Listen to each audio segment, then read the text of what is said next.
Kang Jin-hyuk was a hunter, but not the kind who made headlines or cashed in on fame. As a lowly D rank, the most he could count on were odd jobs and scraps left behind by the big guilds. He'd long since learned the harsh truth of this world. Power decided everything, and without it, even hunters could be trampled. That's why, when a strange sound echoed from his apartment and he went to check, he froze at the sight before him, a shimmering portal, pulsing with light, leading to another world crawling with monsters. They couldn't see him, but he could step through without harm. For a man with nothing left to lose, it wasn't just strange and scary. It was a chance to level up solo in his own exclusive dungeon. Every monster and every treasure here was his to claim, and with no one else to steal the rewards, Kang Jin-hyuk finally had a way to rise to the top. With nothing left to lose, he takes a deep breath and steps through the portal, popping out on the first floor of a dungeon maze. He barely has time to look around before a goblin rushes at him from his left. He narrowly evades a stick to his face and dodges back into his attic. The goblin looks around confused and swings at the air. It seems like they really can't see the portal after all, and that means they can't come over to his side either. Now that he knows that, there's no reason to be scared. He equips a baseball bat and jumps back in through the portal to take the goblin head on. He swings the bat into the goblin's cheek, sending the creature flying, before following up with a stab to its chest. With the goblin defeated, he raises his bat and swings it down on its face, defeating it instantly. This was the first time he had ever hunted monsters alone, and since he didn't have to share experience points with anyone else, they were all his for the taking. With the goblin taken out, his level, which hadn't risen in 3 years, went up immediately. The goblin corpse was also his for the taking, and it could get him up to 3 million won if he sold it in the right places. The next day, he takes it to a hunter's market and tries to sell it off to a merchant. The man can tell that he doesn't have a lot of experience in dungeons because the way he handled the goblin significantly reduced the market value.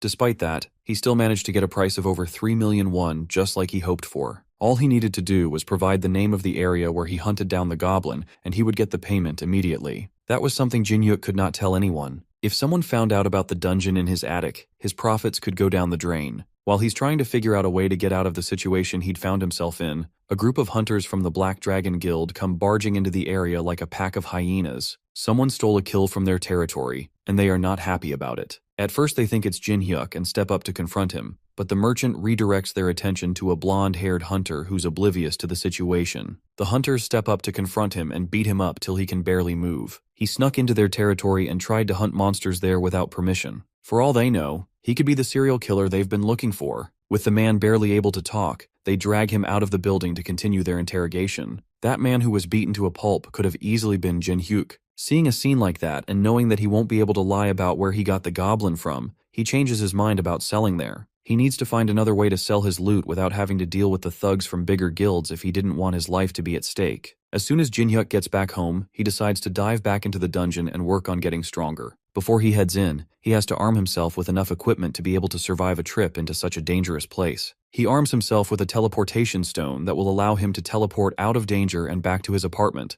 as well as a monster tracking compass that reveals any monsters around him within a 50-meter radius. Armed with that, along with his trusty baseball bat, he steps into the dungeon for a round of leveling up. He goes on a killing spree, with each taking him up by 1 level. True to its name, the Goblin Labyrinth is filled with goblins. For someone with a low level like him, this was the perfect hunting ground to use and grow stronger. After a long day of hunting, his inventory capacity is almost filled to the brim. He has just enough space for 1 more goblin, and since it's the last one, he'd prefer if it was a large one that'd bring in more money. The compass shows a goblin approaching his location, which is perfect timing. All he has to do is hide and ambush it before it sees him. He hides around the corner and waits until just the right moment before swinging his bat right at the goblin's face. Except it isn't a goblin. He just hit a remarkable short man. The man shouts at him in a strange language that he can't understand. Jin-hyuk hurriedly bows to apologize, which seems to calm the man down enough. He pulls out 2 necklaces from a bag and hands one to Jin-hyuk. As soon as he puts it on, he can suddenly understand what the man is saying,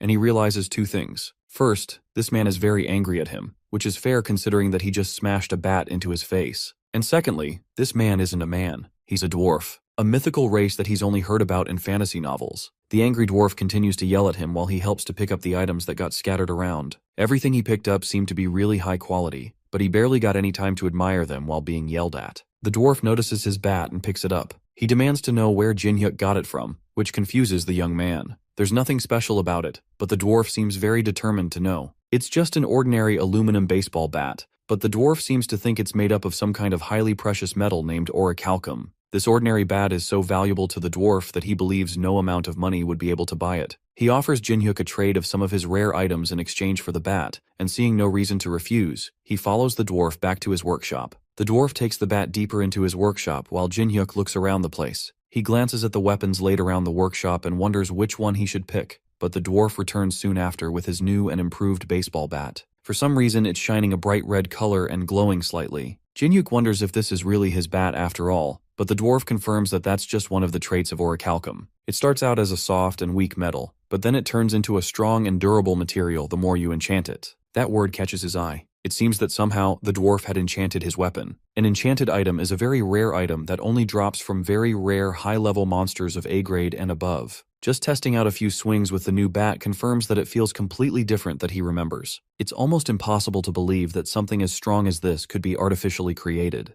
This dwarf, as well as this whole dungeon, really could be the lucky break that he's been searching for this entire time. He checks the stats in a status menu. The bat is now a legendary baseball bat with S-grade durability and automatic retrieval. His once common aluminum bat has become a rare and legendary item. If he could sell the item, he would make a jackpot, but the bat is already bound to him, so he can't sell it anymore. The dwarf added the automatic retrieval enchantment to the bat, meaning that no one other than him will ever be able to use it. In the end, he can't make any money from it, but it's still a legendary item nonetheless. And even then, there are still other ways to make money. He has an inventory full of goblin corpses that he can sell for a profit. The only problem is there's nowhere to sell them without getting unwanted attention from guilds. The only other option is the hunter industry's black market. They don't ask questions and they deal with corpses efficiently. On top of that, it's really easy to get in touch with them. They always hand out business cards to lower-level hunters who need money, which means he already has a lot of these cards to use. He heads home and uses a card to find the address of one of these black markets. The business card looks incredibly shady, but right now, he doesn't have any other choice. While he's searching around for any sign that this place exists, a man calls down to him from above. His name is Deputy Cho Hyung-il, and he invites Jinhyuk to his office to meet their boss. He meets with Lee Jun-chul, who's a loan shark, currently disguised as a loan agent, who also trades monster corpses on the black market. They ask to inspect the corpses first before discussing payment, and Jinhyuk brings them out to show. The two are shocked by the number of corpses Jinhyuk brings out from his inventory. Despite the fact that Jinhyuk is clearly just a newbie, he managed to get up to 20 goblin corpses. They are all in incredible condition too. The heads are bashed up from baseball bat injuries, but other than that, they look perfect. So perfect, in fact, that Deputy Cho can't hide how excited he is to receive them. The three men negotiate prices, but are interrupted by black market merchants running in to announce that a monster had shown up in the area. There's a rare chance that a monster's corpse can attract monsters, and it seems laying out 20 fresh goblin corpses on the ground was more than enough to send out a beacon to monsters. What's worse, the monsters that had appeared were two orcs, which were way out of Jinhyuk's league at the moment. At this rate, the only thing he can do to save himself would be to take the monster corpses and escape as fast as he can. However, it was already too late. The first monster had made it to them and looked ready to tear them apart. Since Jinhyuk was the only hunter around, he was the only person strong enough to take them on. That doesn't mean he could take them on though, and the orc charges at him with its battle axe. He dodges the first swing, but the second swing comes down straight for his head. At such a close distance, there was no way for him to avoid it. It seemed like this was the end for him, and he was about to die pathetically. That's until his newly enchanted bat summons itself from his inventory and blocks the attack just before it can connect. The parry was so strong, it sent the orc flying back for a second. This seems to be another one of its enchantments, the presence detection effect. If that was the case with this new bat of his, then he just might stand a chance. The orc charges in again, but Jinhyuk is more confident and ready this time. He grips the bat and aims downward, right at the orc's knee, causing it to lose balance. Then with the monster disoriented, he launches another attack at its face, cracking its neck and killing it instantly. Just killing a single orc caused his level to jump from 24 to 36 in one quick spike. He doesn't have any time to celebrate as the second orc finds them and rushes at him. This time though, he's ready. He dodges the attack, then runs up behind it and smashes his bat into the orc's back, before repositioning and sending one last attack straight to its head, also killing it instantly. With that, he managed to easily kill two orcs in a matter of seconds. That shows just how powerful this enchanted weapon really is. Now that the commotion is over, he smugly asks the men to restart negotiations and add the corpses of the two dead orcs to their deal. That day, he went home with a chip on his shoulder. Somehow, he had managed to convince the men to give him 15% more than the market price. The amount of money in his bank account almost felt like a dream. Now that he had finally taken care of those goblin corpses, all he had to do was focus on hunting. Because he saved the black market dealer and his crew, they decided to continue doing business with him, which means that he'll never have to worry about where to sell the corpses again. That's because he probably realized that Jinhyuk isn't just a low-level thief who's selling stolen corpses. He's actually a high-level hunter that's strong enough to take down 2 orcs with little effort. But even with his enchanted bat and his newfound strength, there was no way his current equipment would let him hunt down higher-grade monsters. There was only one option left for him to upgrade, and if he plays his cards right, he might even get some equipment for free. The next day, he had bought a crate full of beer cans and alcohol for the dwarf. Since he liked aluminum so much, then this was like a gold mine to him. The dwarf can't believe that everything in the crate was filled with aurichalacum. He tried the beer, but spat it out immediately. The taste was horrible. To calm him down from another shouting match, Jinhyuk passed him some soju instead. This one is different, and the taste is enough to satisfy the dwarf for now, but it's not enough. There could be something more to give it the kick he's looking for. Since the opportunity had come up, the dwarf made a request to Jinhyuk. He needs to have something mined out for him. He sends Jinhyuk on a quest to mine out some mithril ore. But what does ore have to do with alcohol? Well, Jinhyuk wanted some free gear, so it's not like he had any choice of what he had to do to get it. If this was the best way to get the gear, then so be it. He journeyed further into the labyrinth and emerged at a clearing in a forest. This place is much larger than he thought. A system menu pops up in front of him, telling him that he had made it to the 2nd level of the labyrinth. Now he had the opportunity to record his location as a warp point. He had no idea what a warp point was, but he accepted the option regardless. That causes a gate to open up in front of him. This portal allows him to travel between the 1st and 2nd floors easily, just like a video game. With that set up, he journeyed deeper into the labyrinth to find the mithril ore he's been sent to get. The 2nd floor was called Dogs and Skeletons, and just like the 1st floor with goblins, this floor was filled with wild monster dogs jumping out at him. These dogs were way weaker than the orcs he fought just a few days ago, meaning that they were all free experience points for him. He readies his bat and charges headfirst into a pack of dogs aiming for him. By the end of the fight, he had killed 25 orcs and gathered their corpses. Going by the market value, these corpses should net him a nice 200 million won. But he can't let the excitement of all the money get to his head. He still had a mission to mine some mithril ore. He journeys deeper into a dungeon and gets confronted by skeletons. This floor was called Dogs and Skeletons after all, and skeletons are an annoying set of monsters. Their bodies can't be sold for money, and the only way to defeat them is to break their core. That makes this fight all the more painful to sit through, especially since there are a lot of them coming at him. But with his current skills and level, there was no way he wouldn't be able to take them out. By the end of the fight, he's tired and realizes that the dwarf probably sent him here because he didn't want to have to deal with these annoying monsters himself. Still, there's one good thing to come out of this. Killing these skeletons had raised his level to 100, which means that he'll now be able to change classes. His class will be automatically chosen based on his previous actions. With how much fighting he had been doing recently, he would definitely become some sort of berserker or a warrior. Instead, the system deems him to be a cleric. He carries on and manages to gather the mithril ore that the dwarf wanted.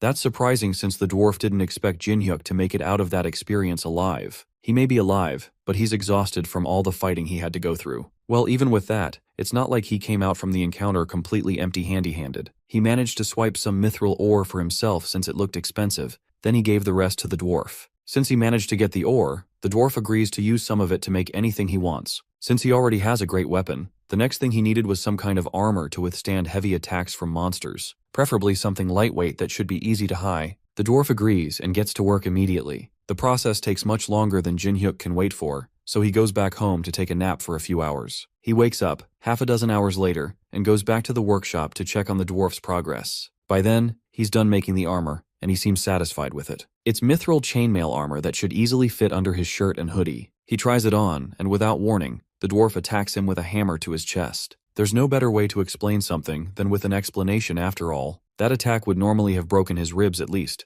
but thanks to the armor, he barely felt anything. With armor as strong as this, as well as his legendary baseball bat, his combat abilities had skyrocketed. Meeting this dwarf was definitely the stroke of luck he needed to turn his life around. That's not all he had prepared, however. Next, the dwarf brings a large barrel to give him. It's the soju he had brought earlier. Jinhyuk goes back to his apartment and tries it out for himself. The dwarf was right. Just storing the soju in a barrel made out of mithril ore turned the soju into an entirely different drink. Something this amazing gave him a great idea. He calls the black market dealer again and promises him another deal. This time he's selling kobold corpses and fine quality liquor. At another part of town, the Titan Guild have just concluded their training by some newly opened gates. They should be done, but a sudden new wave of lizard men flood through the gates. It seems like it's an anomaly gate, and 3 times more enemies pour out than they have just defeated. One of the guild members suggests calling for help from another guild, but Ndoyen, the deputy guild master, can't let his pride go by calling others for help. He urges his subordinates to hold their ground and fight. Jin-hyuk, on the other hand, is not having nearly as hard of a time. He just officially got his class registered as a cleric, and on top of that, he was promoted from D rank to C rank. Clerics are a rare class of healers, and it's well known that top guilds usually seek them out. That means he might now be able to be recruited by a guild. Suddenly, a bloodied and beaten-up hunter barges through the doors looking for a cleric. Jin-hyuk raises his hand and volunteers as a cleric, and the man takes him back to the site where the Titan Guild members are taking in the hordes of lizard men. He's told to stand in the back line and heal as many people as he can with the other clerics. He wants to help in other ways, but the guild member assures him that all he has to do is stand in the back and heal them, then he'll get paid accordingly when the fighting is done. The healers being in the area is enough to support the guild members and give them a second wind to keep fighting on. But the waves are just too much for them to handle, and one of the other clerics suggests calling in a supporting guild to help take them out faster. At this rate, they'll all be wiped out if they don't do something. Just as he's thinking on what to do next, he feels a hostile presence behind him. His bat had just saved him from a fatal strike by one of the lizardmen. It somehow got past all the hunters and was trying to take out the healers starting with him. That means that the back ranks of their defense had been breached. There's only clerics at the back line. If these monsters got through them, they'd wipe out the guild members in an instant. Left with no other choice, Jin-hyuk grips his bat and swings at the lizardman that attacked him, sending him flying with a single attack. He informs the other clerics that there's been a breach and he's the only one that'd be able to block them. They got this far behind them thanks to a concealment technique, and now they were trying to ambush them from behind. Jin-hyuk instructs the clerics to focus on healing for now and to leave the lizardmen to him. It would be difficult, but he was the only one that could stop them. The other clerics are worried about him since they think he's just an ordinary healer like them. Jin-hyuk, on the other hand, rushes in to take them head on, telling them not to worry about him. He wouldn't be saying these kinds of things if he wasn't at least a bit confident in his abilities. Of course, even though he said all that, he was still nervous about the whole thing. But in the end, he actually managed to hold his ground against the rampaging monsters. One of them manages to get past him while his guard is down and heads straight for one of the other clerics. Jin-hyuk chases after it, then leaps off the ground and manages to stop it from attacking one of the clerics just in time. His rushed attack leaves him open to a stab from behind, but thanks to the dwarf's chain armor, it barely affects him. The monster is surprised that their attack didn't work, and Jin-hyuk takes that opportunity to counter with a bat swing to his face. Somehow he's actually holding them off by himself. Thanks to him, they can focus on healing without worrying about any sneak attacks. But that's not the only thing going in their favor. The lizard men freeze as a new fighter enters the battle. Suddenly, a strong man joins in and takes out one of the monsters with a single hit. This newcomer is Seo Sang-ho, the guild master of the Titan Guild. He acknowledges Jin-hyuk and asks if he was the one that took out all the monsters in the area. The C-rank hunter admits that he was the one who took out the monsters, but he's more confused about who this new powerful man was. The clerics are surprised that he doesn't know the S-rank hunter Sang-ho. He's so powerful that thanks to him being there, it looked like the battle was about to come to an end. With no time to waste, he rushes off to join his subordinates in battle, but not before promising to properly reward Jin-hyuk for his assistance later. Just at a glance, it's obvious to anyone including Jin-hyuk that S-rank hunters were in an entire league of their own. When he's around, he becomes the real monster in the battle. He lands right in the middle of the fight and his presence immediately lightens everyone's spirits. All except Endoyen, who seems annoyed that the guildmaster showed up. There was nothing wrong with a fellow guild member coming in to give support, but Endoyen's pride wouldn't let him accept that. Sang-ho immediately takes charge of the situation. He passes orders across to the fighting hunters and immediately commands the attention of everyone around him. With that done, he doesn't wait for the guild members to clear the area and launches a powerful attack on the ground, which creates a shockwave that sends all the lizard men flying. His one single strike was enough to take out a lot of them in a single stroke. In a matter of minutes, with Sang-ho's help, all the monsters are easily taken out. Now that he was sure that his guild members were safe, he takes Endoyen by the jacket to reprimand him. What was he thinking when he decided to put his life and the lives of his subordinates at risk by taking on the monsters alone? He claims that he just wanted to protect the guild's reputation, but Sang-ho knows the truth is that Endoyen just wanted to protect his own pride. The two have a short stare-off until one of the guild members reminds him that he needs to dismiss the clerics that helped to clear the scene. The guildmaster calms himself down and goes over to address the hunters and thank them personally. Especially Jin-hyuk, who is the main reason so many people made it out alive today. As a token of gratitude, he offers to allow him to enter the guild immediately without having to go through a registration process. That's something that Endoyen cannot accept. He quickly comes in to put down Jin-hyuk as a mere D rank that only got lucky. Sang-ho, on the other hand, does not hesitate to remind him that this mere former D rank saved so many lives that would have been lost if it wasn't for his stubbornness. Then he forces Endoyen to apologize to Jinhyuk, which is already a big blow to the deputy guildmaster's pride. Even with that, Jinhyuk respectfully declines the offer. He doesn't want to be part of any guild that allows people like Endoyen to have any type of authority. That's the last straw. Endoyen rushes at him with an enhanced punch, but a defensive bat straight to his stomach is enough to stop him in his tracks.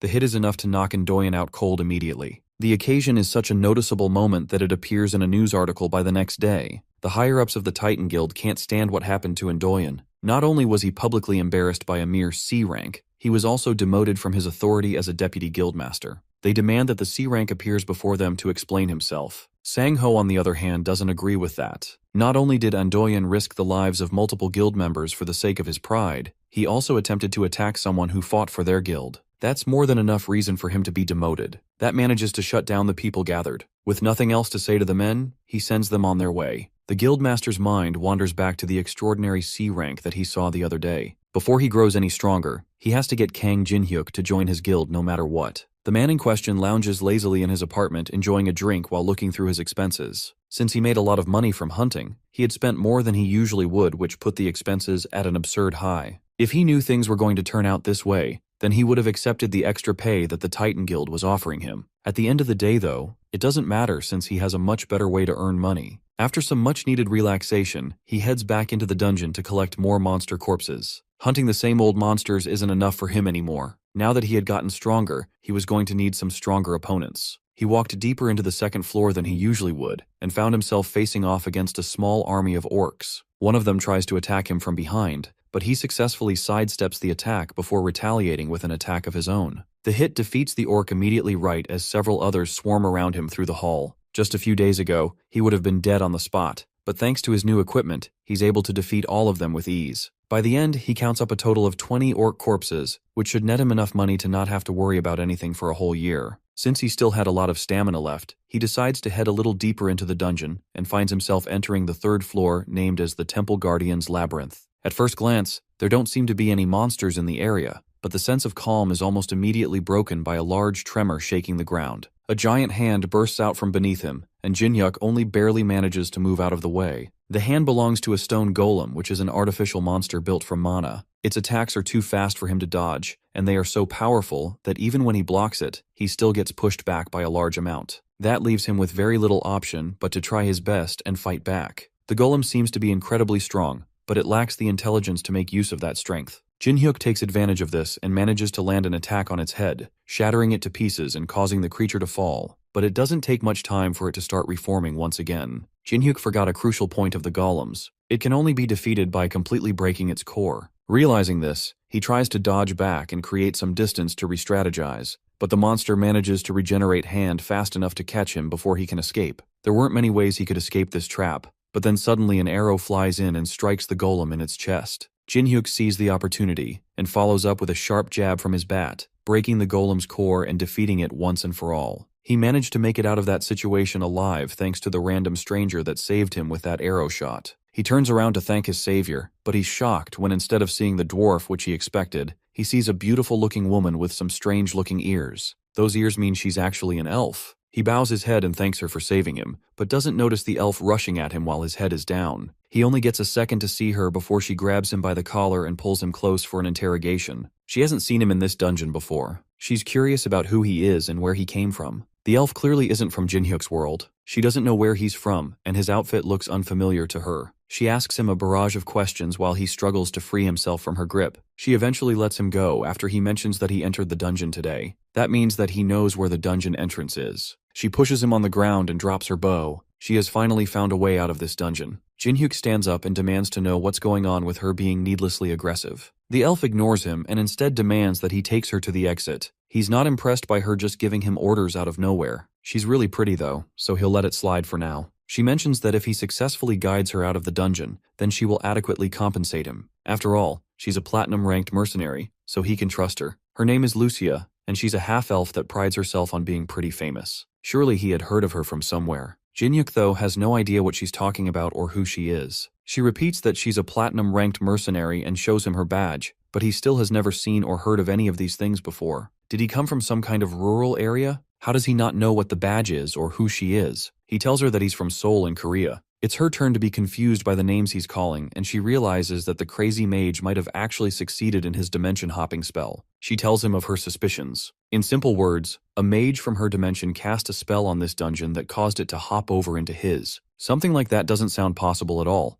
but it appears that this is exactly what happened. However, since it was a dimensional shift, that means that reversing the magic will allow her to return to her world. Jin-hyuk had felt that something was odd, but it turns out that this dungeon isn't even from this world. If this place returns to its original location, that could be a big problem for him. He asks her if she plans to send the dungeon back right now, but she can't. It would be too difficult to reverse the magic here, but there's a potential location that would be helpful. It's a hidden room on this floor that she found a long while ago while searching for an exit. She asks for his help getting there and promises to reward him for his help in getting there. The conditions don't seem too bad, so he agrees to help her reach the hidden room. They head there and fight a few orcs on the way. Jin-hyuk notices that she's a lot stronger than he thought she'd be. That arrow she fired earlier was also no joke. Fighting her here would be a disadvantage for him. His safest bet would be to cooperate with her and continue to assess the situation. After a little more walking, they decide to rest at a safe spot. Jin-hyuk had packed some chocolates in his pockets for emergencies, and he hands her one to eat. She takes a liking to it immediately and demands for more, and after eating through his whole supply, she asks for even more. That was unfortunately the last one, and she accepts and seems satisfied enough to continue the journey. Eventually, they reach a large room that holds the boss of the dungeon. Lucia believes that there's a chance for the mage's spell to be in that room. To investigate, they'll need to take down the boss and free up the room. She tells him that he doesn't have to do much of anything. All he has to do is help her finish it off once she takes it down. They open the door, and the monster immediately lets out an angry roar before attacking. Lucia charges up an arrow and aims straight at the boss's chest. She tells Jin-hyuk to watch her closely. Then she uses a technique called aura to increase the impact of her attack. She fires the arrow and it hits the boss head-on, knocking it onto its back immediately. Just one of her attacks was enough to bring it down, despite how huge the armored monster was. This is the technique she's going to teach him, but first, he has to finish up the monster before it gets up again. Just like with the golems, he has to aim for the core to take it out. He jumps onto the fallen creature's chest and bashes his bat right into where he believes the core should be. One hit doesn't seem to be enough to bring it down though, and a large fist rushes at him from the side. He narrowly blocks it with one of his cleric skills, the Holy Shield. Then he uses his momentum to push himself back onto its chest. If one hit isn't enough to bring it down, then he'll just keep bashing it until it stops moving. Eventually, he busts the core open and the creature is finally defeated. He levels up again, almost reaching 200 at this point. Now that the creature is defeated, he returns to Lucia and asks her to teach him how to use aura, but he already used aura. His Holy Shield skill transformed his Holy Cleric power into aura. To him it was just a class skill, but she doesn't know what that is. Besides that, if he can use skills like that, then it seems he will be able to learn how to use aura faster than she thought. Since he has the potential to wield it well, that means that he might even be able to start enhancing his attacks with aura right away. But first, there's a condition. She sends him back to get more chocolates for her. Back in the city, Sang-ho walks alongside his secretary Lee Hyena and discusses a new anomaly that appeared near Gangnam Station. It was detected yesterday, meaning that they have about 5 days to prepare before a powerful monster appears there. No matter how Sang-ho pictures it, there's no way his guild is going to be able to take it on by themselves. However, all the other major guilds have been dispatched overseas, meaning that the Titan Guild is the only one left in Korea to fight. Hyena will continue searching for capable hunters who are freelancing locally, but none of them seem reliable. Sang-ho, however, already has his sights set on someone else. In fact, coincidentally, that person just happened to be crossing the other side of the street. He excuses himself from his conversation with his secretary and chases after Jin-hyuk. He's carrying home a large box of snacks that the elf asked him to get when the guildmaster's voice catches his attention. He offers his proposal to join Titan Guild once more, but Jin-hyuk doesn't have any plans of changing his mind. In that case, Sang-ho offers Jin-hyuk a job as a mercenary. That way he can still work for the guild, but he won't be a part of it. The rewards are also substantial. That sounds more interesting, but Jin-hyuk promises to only think about it. He returns to the dungeon and presents the snacks to the elf. She happily eats them all, and it's obvious that they don't have this kind of food in her world. After her hearty meal, Jin-hyuk asks her why she's eating down in the basement when they have already defeated the boss monster. She points up at a magic circle on the ceiling and tells him that it connects the dungeon to the world he lives in. Because of it, she'll be staying down there for the time being to study it. So if he wants to learn more about aura, he's going to need to bring her more chocolates. Now that she is done eating, she takes his hand to teach him how to use aura. Firstly, she'll have to pour her aura into his body to show him what it feels like. Jin-hyuk immediately feels the power flowing into him. Lucia also notices the spike of power in his body after she poured in her aura. He seems to have more talent for it than she originally expected. The movement of holy power following through his body is impressive enough that she believes he will be able to grasp the basics by the end of the day. She commends him for his talent and asks him if he can remember the flow of aura in his body. He's confident that he can, and she acknowledges him before turning to leave the dungeon. She was supposed to investigate the magic circle first, but it seems like it would be faster to fully train him on how to use aura, and the best way to do that is through practical experience. She takes him to a different part of the dungeon and throws him into a horde of monsters. He fights an army of goblins and kobolds at once, but manages to hold his own against them while collecting their corpses as well. He turns to Lucia and asks her why he suddenly has to fight a horde of monsters when she told him that he would be learning how to use aura. She tells him that this is how he will learn how to use aura. Even though she infused a bit of mana into his body so he can get a feel of it, he's going to have to sense the rest on his own. And to do that, all he has to do is get the hang of activating aura using his holy power. And there's no better way to get the instinct for it than in the middle of real combat. He's more upset that she didn't tell him any of that, and instead just threw him into the action with no warning. While they're fighting, the ground starts to shake, and a stone golem emerges from the ground. It lets out a loud roar and pushes Jinhyuk away as Lucia continues to explain that he needs to face a true crisis to be able to unlock his potential. All he has to do is focus and try to feel the holy power coming from the shield he generates with his skill. The shield is made out of aura, so once he gets the hang of it, he'll be able to pick it up quickly. That's easier said than done since he doesn't consciously activate the holy shield. How is he supposed to feel any aura from something that turns on automatically? The monster brings down a huge fist towards Jinhyuk, and he blocks it with the holy shield once again, but this time, he feels something. It's some kind of energy gathering around his left hand, which was the hand that's activating the skill. This must be what holy power feels like. The monster pills back and attacks again, and Jinhyuk summons his holy shield again.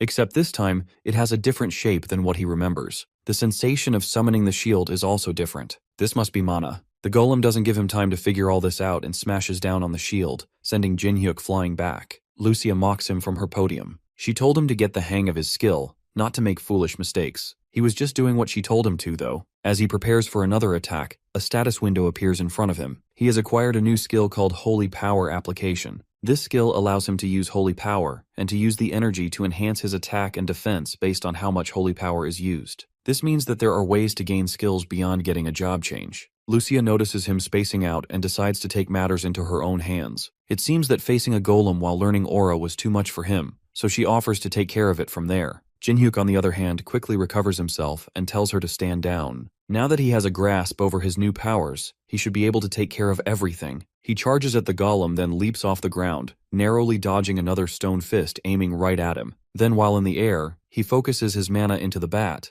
then uses a front flip to gain more momentum before bringing the mana-enhanced bat down onto the golem's head. The monster falls, but he's not satisfied yet. He lands on its chest and focuses one more, trying to divert even more mana into his bat before bringing it down right onto the golem's chest, unlocking a new skill at the same time called Holy Aura. With his enhanced weapon, he stabs the golem with his bat and successfully breaks the core. By unlocking his Holy Aura, it also allowed him to gain new skills like Precision Strike and Unyielding. Thanks to Lucia's training, he was able to unlock 2 passive skills and an active skill. She, however, is more concerned about the fact that he learned how to use aura in battle so quickly. She was expecting to just teach him the basics and call it a day, but with this, she has to see things to the end. She takes one of her arrows and brings down a wall, opening up the area to an even larger horde of monsters. Jinhyuk is not impressed, but he readies his bat and prepares for another battle. The battle with the monsters in the dungeon took a lot out of him, and by the time he goes to sell the monster corpses, he's exhausted. He's so tired that the black market boss Jun Chul notices when they meet. He looks like he has just been through a war. Jun Chul decides not to ask too many questions and gets down to business by accepting the monster corpses. He also brings up the topic of the alcohol he sold to them last time. He marketed them as traditional artisan soju,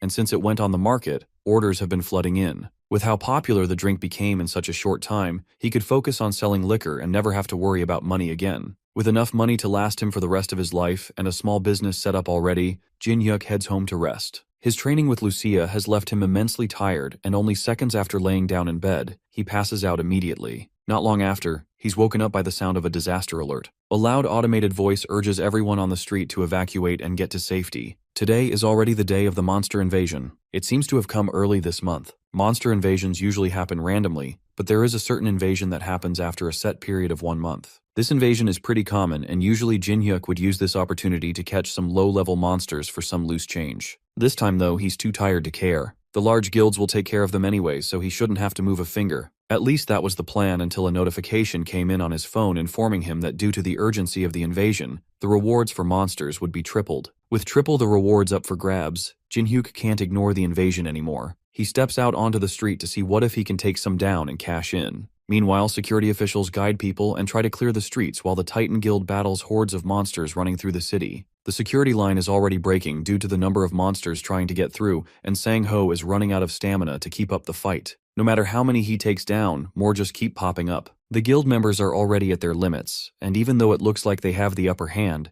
things aren't looking too promising. The guild secretary watches the fight worriedly from behind safety. Even though it looks like everything is going well thanks to the guild master, she can tell that they're getting stretched thin. If only they had one more powerful hunter to turn the tide. Her mind wanders to a man that the guild master had found promising not too long ago. She takes her phone and calls Jin-hyuk. He's in the middle of fighting some goblins when he picks up. She offers him a chance to fight with the Titan Guild, and in return, he will get heavily compensated. He asks for 5 times the normal compensation, and she suggests that they meet at a predetermined place to discuss more. When they meet, she offers him 4 times the compensation instead, and he reluctantly agrees. With that, she gives him a device that'll keep track of how many monsters he kills, so that they can keep track of how much he did for the guild. If he makes a more than average contribution to the fight, then he will get everything he's asking for. Now that he's gotten a chance to show off his abilities and get proper payment for it, he takes off towards the fight to provide help. Hyena watches him leave reluctantly and wonders if he will live up to the expectations that Sang-ho has of him. He was once able to take down Endoyen by pure luck, but his skills are still uncertain. He arrives on the battlefield and immediately goes after a rampaging ogre which shocks the entire crowd. He manages to kill it in one quick strike, which makes everyone else think that he has to be at least an A-rank hunter. A rank is close, but Jin-hyuk believes that with his current abilities, he has to be stronger than an A rank. He takes a moment to drink a mana potion and recharge. Thanks to Lucia's intense training, he has managed to reach level 200.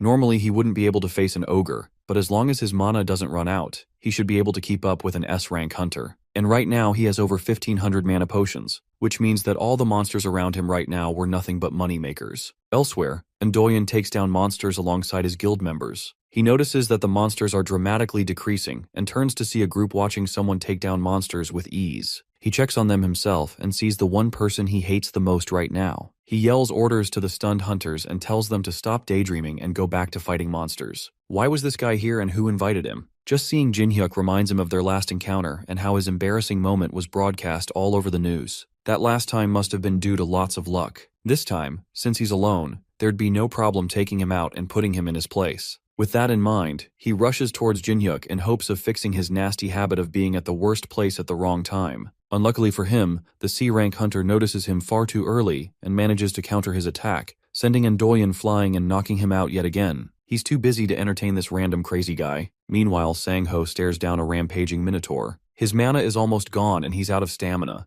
The minotaur raises its club to attack right as Sang-ho entertains the idea of retreating and regaining his stamina. But before it can hit him, a voice calls out behind him, and Jin-hyuk jumps in from above, grabbing the minotaur by the horn and slamming it into the ground. For a C-rank hunter to take down a minotaur in one hit, it looks like his judgment about Jin-hyuk was right on track. As he takes down the monster, Sang-ho approaches him to show his appreciation for the help. Jin-hyuk tells him that the guildmaster secretary called him and promised a hefty pay in return for his help, so there was no need to thank him. Sang-ho then takes this chance to once again ask him to join their guild. If he joins forces with them, then opportunities like these will keep popping up. Jin-hyuk takes a moment to consider it, then tells him that once they finish up the remaining monsters, then he'll think about it. As they're talking, Sang-ho gets a call from Hyena. She tells him to look at the sky. The clouds had turned back, and the weather had become fiery with lightning. Something huge and menacing was lurking in the clouds, and it did not look friendly. It shoots lightning down at everything, both monsters and hunters, and damages buildings as it flies around. It's so high in the sky that there's no way their skills will be able to reach it. That means that there could be no way to attack it. Sang-ho suggests going back to his guild to assess the situation and invites Jin-hyuk to join him. He reluctantly agrees, and together they meet back at his office. From there, they run different tests and see that nothing they've done so far has been able to affect it or defend against its attacks. Everything they've done so far to stop it has been nullified or destroyed. They need to find something with a huge amount of firepower that can also destroy things from a long range. Lucia immediately comes to mind, and he realizes that there might be a way to bring it down after all. As Jin-hyuk leaves to get Lucia, the executives of the Titan Guild come together to talk about how much favoritism Sang-ho is giving to a C-ranker. The other guild members try to think of other ways to bring the monster down without relying on Jin-hyuk,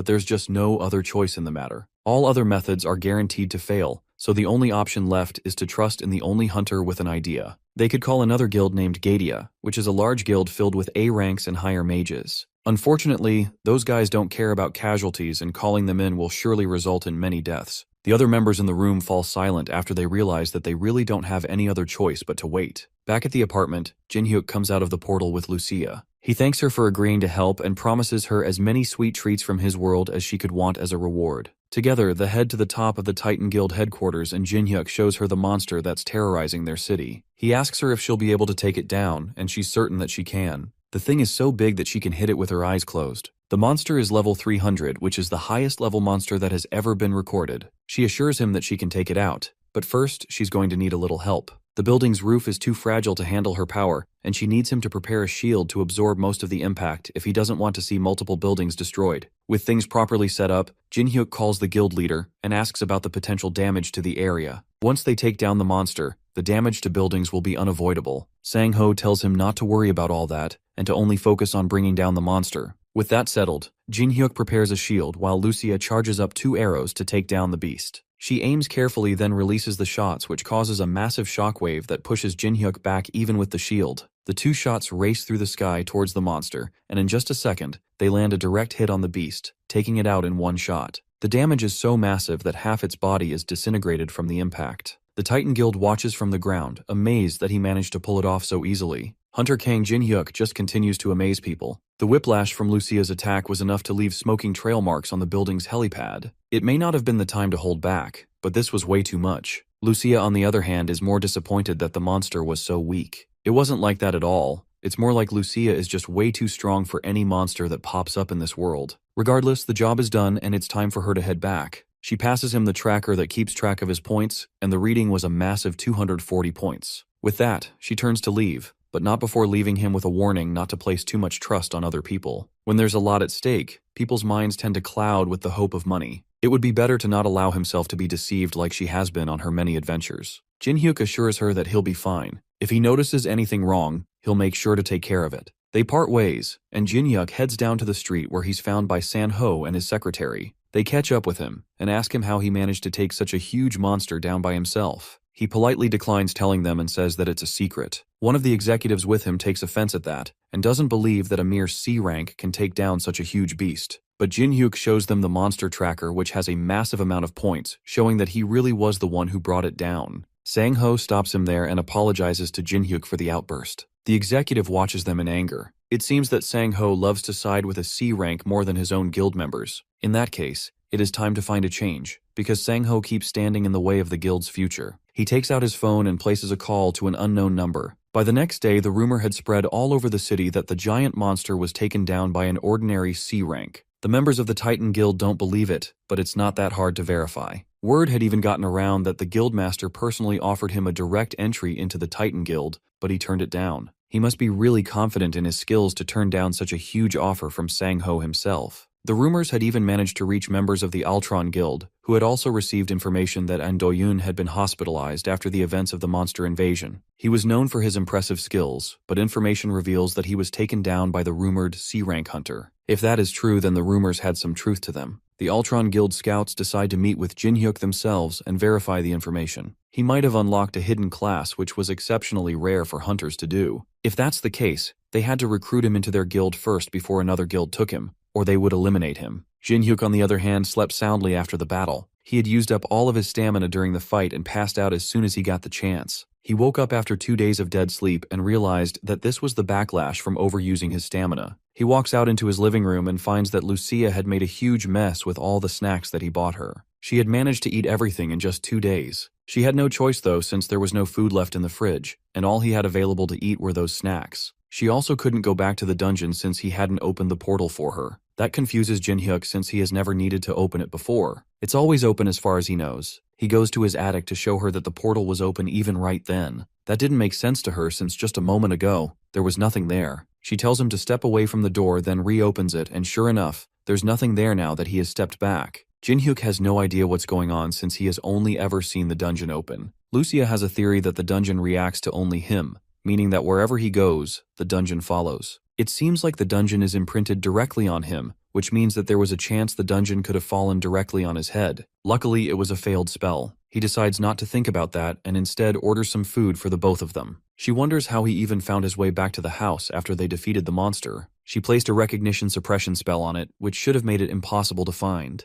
Jin-hyuk asks her why she would place something like that on his house. She explains that while he was sleeping, some strange people kept coming by. They were from some guild named Altron and Guardian, and they were so annoying that she made it so they could never come at all. Jin-hyuk is confused as to why those large guilds would be looking for him, so he pulls out his phone to find out just what had happened while he was asleep. The first headline he sees catches his attention immediately. News of him defeating the new giant monster had spread around the internet. There was even a video circulating around that clearly showed him fighting along with the Titan Guild. It seems that he became famous overnight. This is going to be a problem. It seems like he got too greedy, and taking advantage of Lucia's power had put him under a spotlight. The hunter industry is territorial, and whenever they see a strong competitor, they try to take them out as soon as possible. He decides not to dwell on the past. With Lucia done eating, they head back into the dungeon to take their loot to the dwarf. Thanks to Lucia's powerful shot, the body was too weak to use and they were only able to recover the head. The old man is frustrated at the elf for overdoing it and ruining valuable material. It seems like he and Lucia have a natural hatred towards each other. Jin-hyuk cuts in during their argument and asks the dwarf if he can make something out of the corpse. He takes a moment and digs something out of the head. It's the organ that allowed it to produce lightning. With that, he can enchant the baseball bat to produce lightning as well. Jin-hyuk asks him how he'd like to be paid, but all he wants is for the elf to get out of his workshop.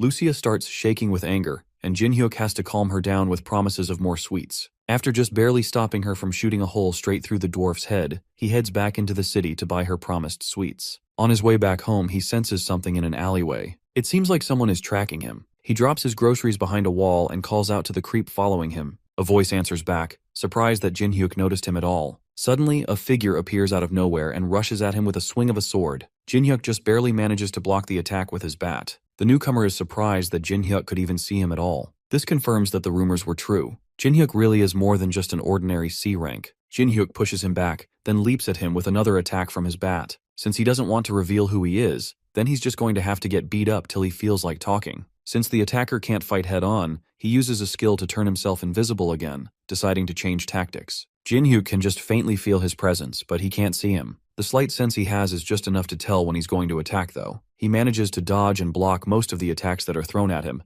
but at this rate, things won't go well for him for much longer. If he had his usual bat, he could track him more easily, but the old dwarf is working on it, meaning he had to switch to a regular aluminum bat instead. He can't stay here for much longer. With no other means of fighting, Jin-hyuk makes a run for it, but not before the hooded attacker attaches a tracking device to his shirt. Jin-hyuk makes his way to a crowded area to hide, but the attacker's tracking device allows him to continue monitoring wherever he goes. The trail leads to a bathroom in a department store, and he follows it in, camouflaging himself in the meantime. He stops in front of the stall that the tracker led him to and kicks it open, prepared to attack, except there's nothing there but the tracker stuck to the wall. It was a trap. He realized that much too late as Jin-hyuk rushes behind him with his bat-raised tie swing. In this confined space, disappearing won't save him. He just barely evades the attack and counters with a knife swing to Jin-hyuk's face. That is easily dodged, and the hunter grabs the attacker's hand before slamming him into the ground. With nowhere left to run and the wind knocked out of him, Jin-hyuk raises his bat and prepares to swing one last time, and prepares to smash his head in if he doesn't tell Spill who sent him on this chase. Meanwhile, outside, a boy wants to use the toilets. There's a sign forbidding entry, but he just can't hold it anymore. His dad reluctantly lets him run right as the assassin is about to confess. That's all the opportunity that he needs.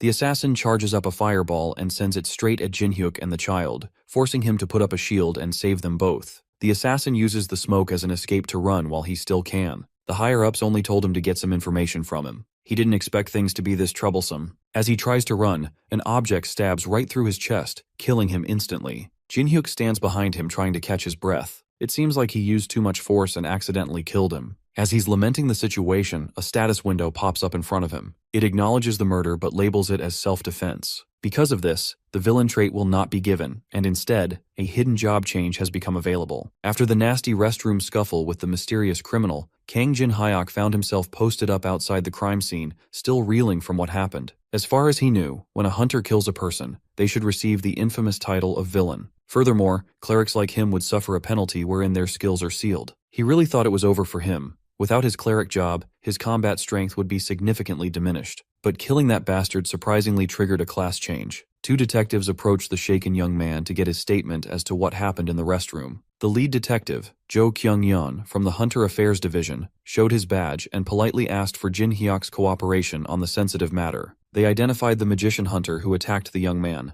Jin Hyuk gave the detectives the truth. When the magician found himself in danger, he used magic with the intent to kill. He used fire magic with full awareness that a child would get caught in the blast. Jin Hyuk worries that the child might be hurt in any way, but the detectives assured him that the kid only got minor burns, nothing serious. The kid and his father even extended their heartfelt thanks to Jin Hyuk for coming in clutch. He was just relieved that the kid didn't sustain a major injury. The detectives acknowledged that the kid remained unharmed thanks to Jin Hyuk's quick and proper response. Thanks to his valiant efforts to neutralize a criminal, there should not be any issue with the case being legally recognized as self-defense. He could even return home right after the investigation wrap-up. To be honest, Jin Hyuk was expecting more trouble, but thankfully, the authorities were reasonable. Detective Joe inferred that the young man's prior actions played a part, and the laws applied to hunters have always been a little different. But there was another reason why they were being light on the young man. It was the fact that he did not receive the villain title even after killing someone. The said title only appears when someone deliberately commits murder. It does not rear its ugly head when the killing is done in self-defense. It's an open secret to hunters at this point. If Jin Hyuk could keep what he heard to himself, there wouldn't be any need to be hassled by a legal trial. If he does choose to reveal any information regarding the incident to others, it would put the whole Hunter Affairs Division in a difficult position. Naturally, Jin Hyuk knew to keep his mouth shut. However, from the division's perspective, trust can only go so far, and it carries some risks. Just to be sure, Detective Joe handed the young man a recorder just for safety measures. From now on, he would be required to keep the device on him at all times.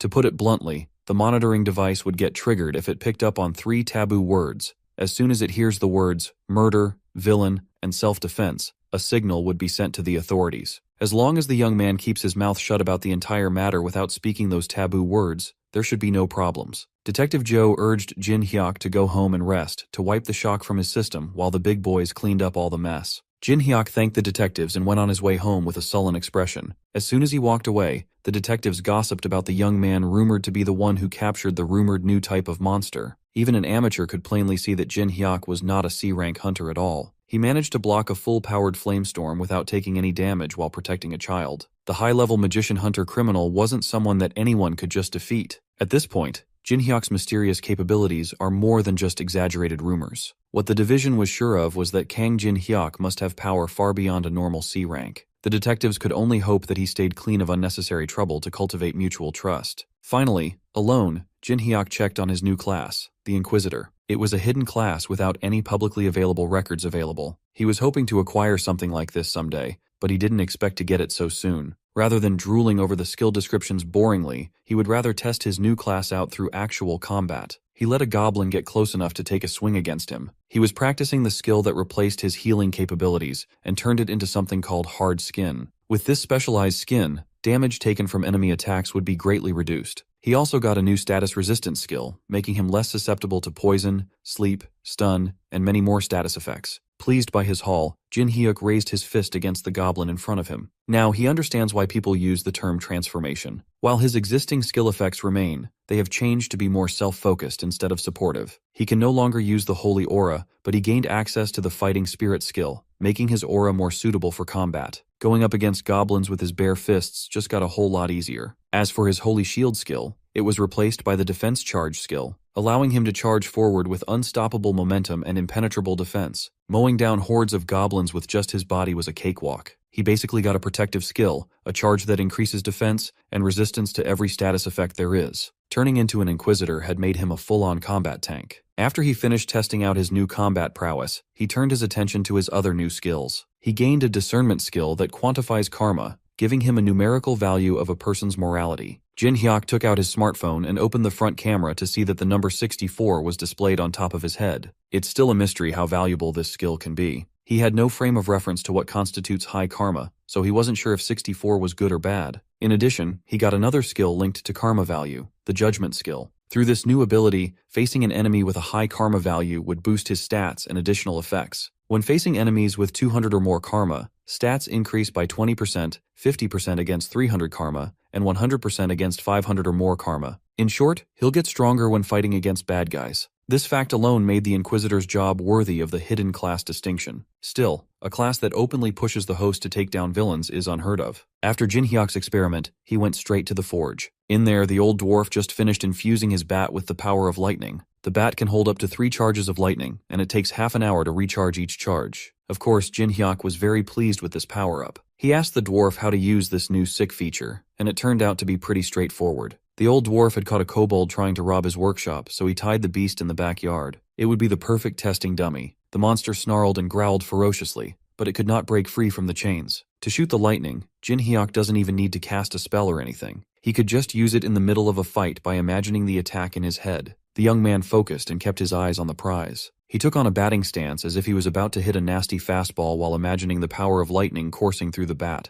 Jinhyok took a deep breath and locked in. With one full swing, he launched a thunderball. It crackled and ripped through the air without resistance. As soon as it hit the kobold, the poor monster yelped in agony as untold volts of electricity wrecked its body. One charge was all it took to burn the monster dog to a crisp. The chains became undone as the kobold's physical body disintegrated into dust. Even its skeleton was burnt to black, showing how fearsome the thunder charge really was. The old dwarf was visibly proud of his outstanding work. Gaining access to a long-range attack would make fighting a lot easier for Jinhyok now. Now that testing was done, Lucia came up to Jinhyok and asked if they could talk for a second. The feisty elf took him to a corner and grabbed the weird pendant hanging around his neck. She confronted him about what he had been doing outside. Lucia had noticed that the young man no longer had any divine power in his body, not to mention the suspicious item he was wearing around his neck. She was just worried that Jinhyok was planning something strange. The young man defended himself, telling her that this was all just a misunderstanding. He gave Lucia and the old dwarf a rundown of what happened outside. He told them how he got involved in an incident that changed his divine power into something else entirely. Moreover, he can't go into specific details due to the odd trinket given to him by the detectives. In the old dwarf's mind, the solution was simple. He could just deal with the device first, so they could hear the whole story. The blacksmith would gladly tinker with the trinket, but Jinhyok would need to run an errand for him first. Old dwarf swore that the errand was nothing big. It would just be a simple favor in exchange for taking care of the device. After rummaging through his sack, he tossed a compass to the young man's hand. Just by looking at the compass, Lucia seemed to have gathered where the old dwarf was sending Jinhyok, and she looked worried. Clueless as to what he was getting into, the young man wondered if he was being sent to a dangerous place. This little errand brought Kang Jinhyok to a treacherous and mountainous path that seemingly defied the laws of physics. Using some basic hiking gear, he rappelled down a seemingly bottomless hole. That old dwarf sent him to such a dangerous place just to mine ores. While the young man was struggling, Lucia was just chilling. She even teased him for having a hard time with the descent. She asserted that he must follow her lead and never deviate or go off on his own if he doesn't want to get in trouble. Lucia flexed her acrobatic skills and jumped off the cliff gracefully. Without relying on the safety of a rope, she used her hand to scale down the cliff. Jinhyok just sighed. He can't possibly do what she can do so flawlessly. Lucia ragged on him for being too scared. From her perspective, he was just limiting himself and fearing for no reason at all. Without wasting any more time, the elf dove down the bottomless pit, unperturbed as gravity does the heavy lifting. Jinhyok considered that she might be right. Maybe he was being too much of a wuss, and he should just trust his improved capabilities. So, the young man released his anxious grip on the rope and followed Lucia on a free fall. He might as well try and experiment with his body just this once. Upon reaching the tail end of the descent, he used his hands and legs to halt his fall. Landing without an inkling of injury beside Lucia, Jinhyok finally realized that he was not a normal human anymore. The elf already knew that he had the hardware of a superhuman. He was just limiting himself out of old fears. Taking a break in the middle of the mission, they sat on a steep cliff and talked about what really happened outside. Lucia worried that removing the device might get Jinhyok in trouble, but the old dwarf said that it would be fine, so there must be a way. That blacksmith might be a little grumpy at times, but he's truly talented and trustworthy. Even Lucia, who hated the old dwarf's guts, admitted that the old fart is reliable when it comes to things like this. She's pretty curious about the values of karma that came with Jinhyok's new class. She asked what her karma level was, and Jinhyok answered that she had 82, the highest among the three of them. Jinhyok's at 64, and the old dwarf had 72. Considering the rough life that Lucia had led thus far, her karma being the highest did not surprise her. She had to do everything she could to survive after all. Even so, the difference between her and Jinhyok was a measly 20 points, and he only killed one person so far. Lucia, on the other hand, had long since lost count. Come to think of it, in the world she used to live in, there were saints who could distinguish good from evil with just a glance. Jinhyok asserted that he was far from being a saint, and she agreed. She was just saying that the ability to gauge evil exists in other worlds too. Anyway, Lucia wasn't too interested in looking for a mine for that old fart. She was more interested in thoroughly analyzing the young man's new abilities. When asked why she had such a vested interest in Jin Hyuk's abilities, she playfully answered that she just finds him entertaining. Since staying in an abandoned dungeon won't really give them a solid understanding of karma values, Lucia proposed that they go outside to do some experiments. Jin Hyuk feels bad for halting the mission for the old dwarf, but he also wants to understand his new abilities better first and foremost. As Lucia said, staying in a dungeon with just the two of them won't deepen his understanding, so he fished something out of his pockets. Though he felt a bit sorry for the old man, he brought out a return stone to instantly return to a predetermined location he had assigned in the outside world. Upon crushing the stone in his fingers, a dimensional rift opened up right where the two of them were standing. Lucia was taken aback for a moment before being swallowed up by the portal. Surprisingly, doing this increased Jin Hyuk's karma. A few minutes later, the duo found themselves in the middle of the bustling city street. Lucia got herself a drink while Jin Hyuk worried that her camouflage magic wasn't helping detract attention from them. She already told him that she hid her original appearance using magic to blend into the crowd, but the illusion of her wearing human clothes just made them stand out even more. Every person around them cannot take their eyes away from the beautiful woman sitting with Jin Hyuk.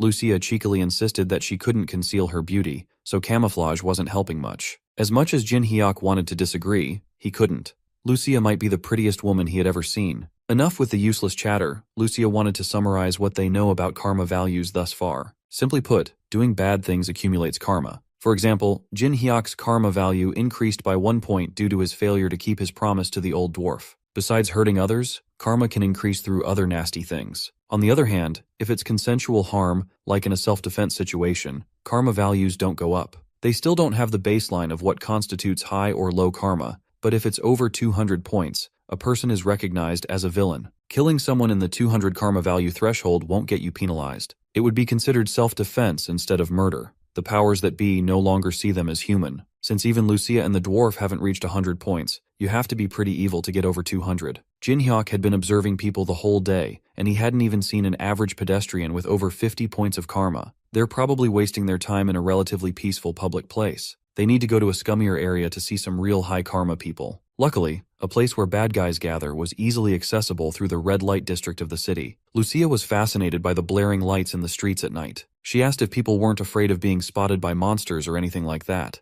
Jin Hyuk patiently explained that, unlike in her world, monsters don't wander around Earth normally. As an elf, she found the air of the red light district awful, but at least they had pretty lights. Every world has its own bright sides, after all. As they were walking in the seedy streets, a shady barman approached the two and complimented Lucia's beauty. The man asserted that their bar was having an event, and beautiful ladies could enjoy up to 5 cocktails for free. Lucia simply shoved the man out of the way and continued walking. Before she could get far, Jin Hyuk grabbed her by the shoulder and told her to wait up. The young man insisted that they should stay a while and enjoy those free drinks. The barman lit up and escorted them into the establishment as he swore to give Lucia the best service there is. After walking all day and only seeing normal people with normal karmic values, Jin Hyuk finally found what he was looking for. He finally spotted the barman, a villain scum with 300 karma hanging on top of his head. The duo sat at the bar and enjoyed the liquor served in front of them. The cocktail had a sweet flavor to it, so Lucia liked the drink very much. Meanwhile, the barman was quietly snickering to himself. He just gave those two a poison-laced drink that paralyzes a target with a single drop. Seeing that the fast-acting poison had seemingly taken effect, the barman signaled a group of thugs he had on standby. The thugs aimed to deal with Jin Hyuk first, but as soon as they got close, the young man asked if they were sure about that plan.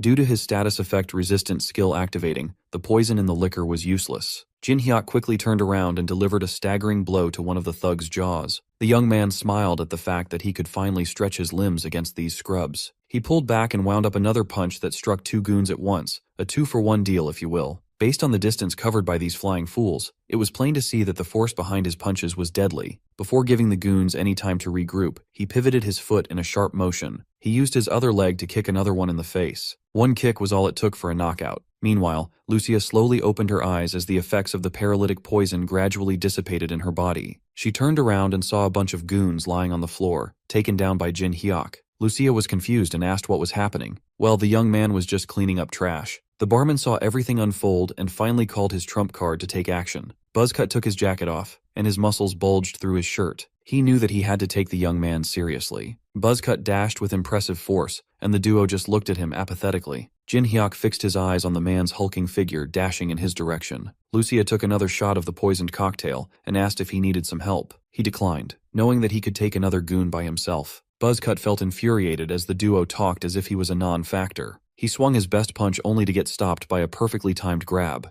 No matter how hard he tried to push or move around, he could not make Jin Hyuk budge while holding his fist. That meant that the strange young man must be a hunter. Buzzcut looks and fights like a seasoned hunter too. If that was the case, he should be out there hunting monsters instead of playing with gangsters in a seedy bar. Mr. Buzzcut was not expecting to go up against someone like Jin Hyuk in this little operation of theirs. Knowing that he was no match against the young man, he was already mapping out how he could get out of this dicey situation. That's when our boy tilted his grip ever so slightly and broke the man's fist mercilessly. Buzzcut screamed in agony as he felt multiple bones crack and break at the same time. But Jin Hyuk wasn't done yet. To shut Buzzcut up, he launched a punch squarely into the guy's mouth. Buzzcut flew like a loose kite, his momentum being halted by the bar chairs lined up behind him. With every goon taken care of, the only scum remaining was the frightened barman. Jin Hyuk ran like a wild beast and placed the villain in a chokehold, almost crushing his windpipe with relentless intensity. He lifted the barman, cutting off oxygen while he started his interrogation. Of course, it would not be an effective interrogation if he didn't deliver a few hits first. Jin Hyuk indiscriminately painted the bar walls with the villain's blood. By the time he was satisfied with all the punches, the young man's fists were tainted with the barman's blood. He really did a number on the villain's face, making it almost unrecognizable. Jin Hyuk started the interrogation.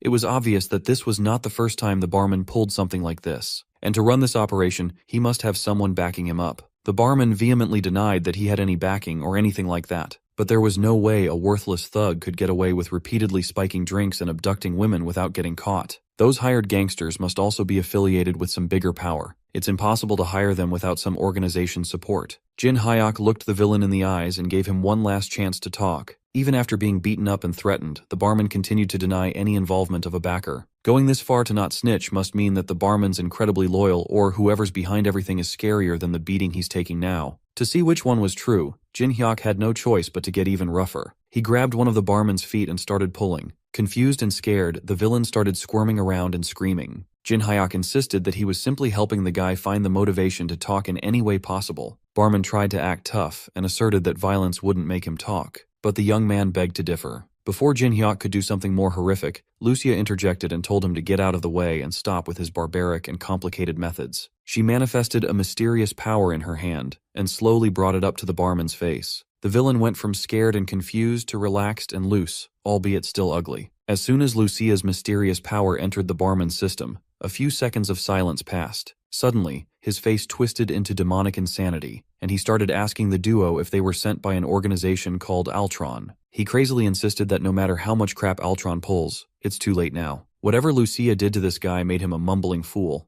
Well, she just made it easier for the barman to confess. She wasn't expecting him to go insane and spill like crazy, though. The barman continued that Altron was insignificant, because his tyrant guild would massacre every last one of their enemies. Just like that, the duo found the power backing this horrible operation, the Tyrant Guild. It looks like this situation is bigger than Jin Hyuk initially thought. He asked the crazed barman what made him confident that Tyrant would be able to massacre their enemies. The drooling bastard simply answered that they had Alon's elixir. This answer just confused the young man even more. He didn't know what the barman was talking about. A few minutes later, the police arrived to check the incident out while Jin Hyuk and Lucia dipped out of there. The two of them unexpectedly uncovered a massive conspiracy that goes all the way to the top, with a major guild secretly at the helm. Lucia explained that Alon's elixir is a drug that doubles the user's stats, making it requires countless young women as sacrifices. She never thought that a guild from Earth would be capable of creating something so sinister. She could not believe that a bunch of crazy people were actually trying to create the drug. Alon's elixir existed in her world too. They called it the Queen's Tear. One of Lucia's close friends was sacrificed as fertilizer for that elixir when they were younger. Years later, right after she reached platinum rank, Lucia went on a rampage and personally wiped out the organization behind the drug's production.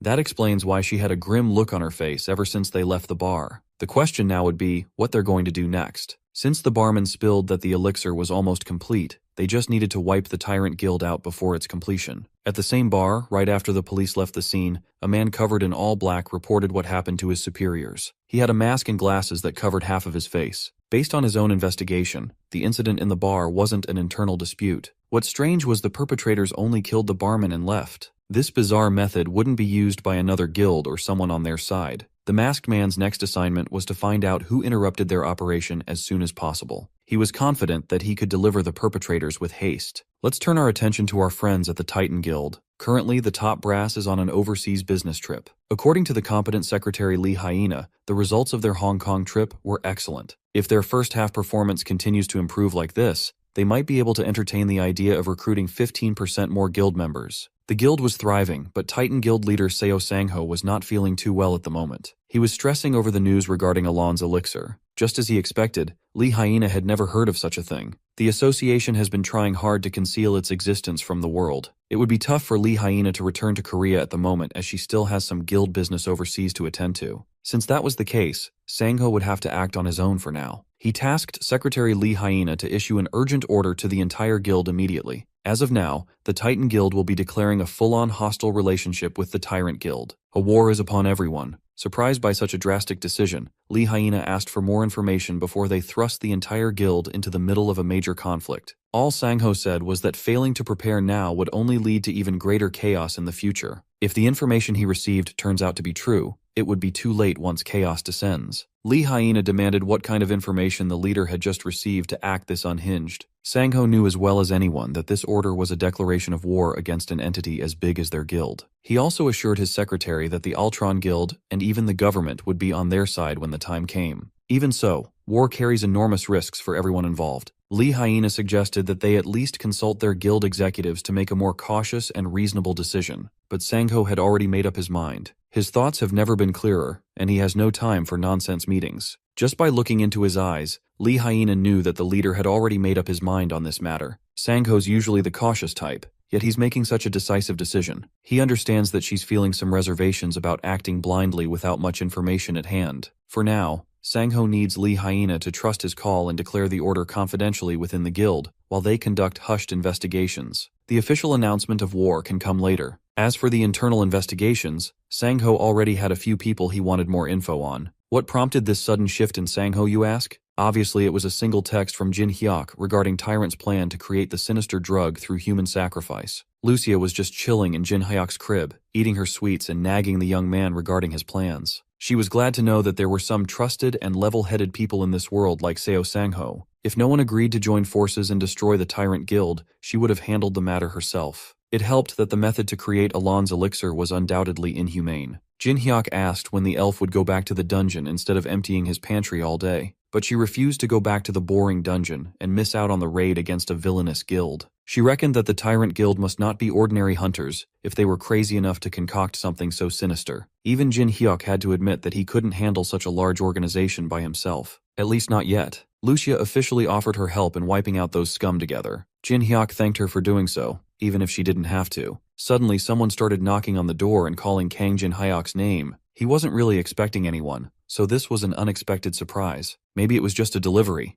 Perhaps it was something more. Maybe it was the masked man sent to investigate what happened in the bar. He had a magical compass that could track people through blood. He used the barman's blood to track down the traces left on Jin Hyuk's body. From the bar, he didn't even need a car to traverse the rich cityscape flawlessly. Using the roofs of every building on the way, the masked man started his hunt. Finally, he landed in front of an apartment building after pinpointing the blood's direction. He stared at the humble home and could not help but feel a little odd. For a second, he thought the house looked a bit hazy, but he just chucked it up to his imagination. He also recognized the address as the house of the hunter who dealt with the Leviathan a few days ago, which could mean that the two incidents might be somewhat related. But it doesn't really matter to the masked man. He was tasked with a job and he'll do it. Suddenly, he manifested a thick needle emanating a sinister aura from out of thin air. He plans to catch and ask his target a few things. Jin Hyuk walked to the doorway and asked who was on the other side. As expected, the masked man told him that he had a late delivery due to an accident. The young man wasn't dumb. There's no way that a delivery would arrive in the late hours of the night. Besides, there's still a recognition suppression spell cast around the house, making it virtually impossible to find his home. If someone overcame that powerful spell to come here and pretend to be a delivery person,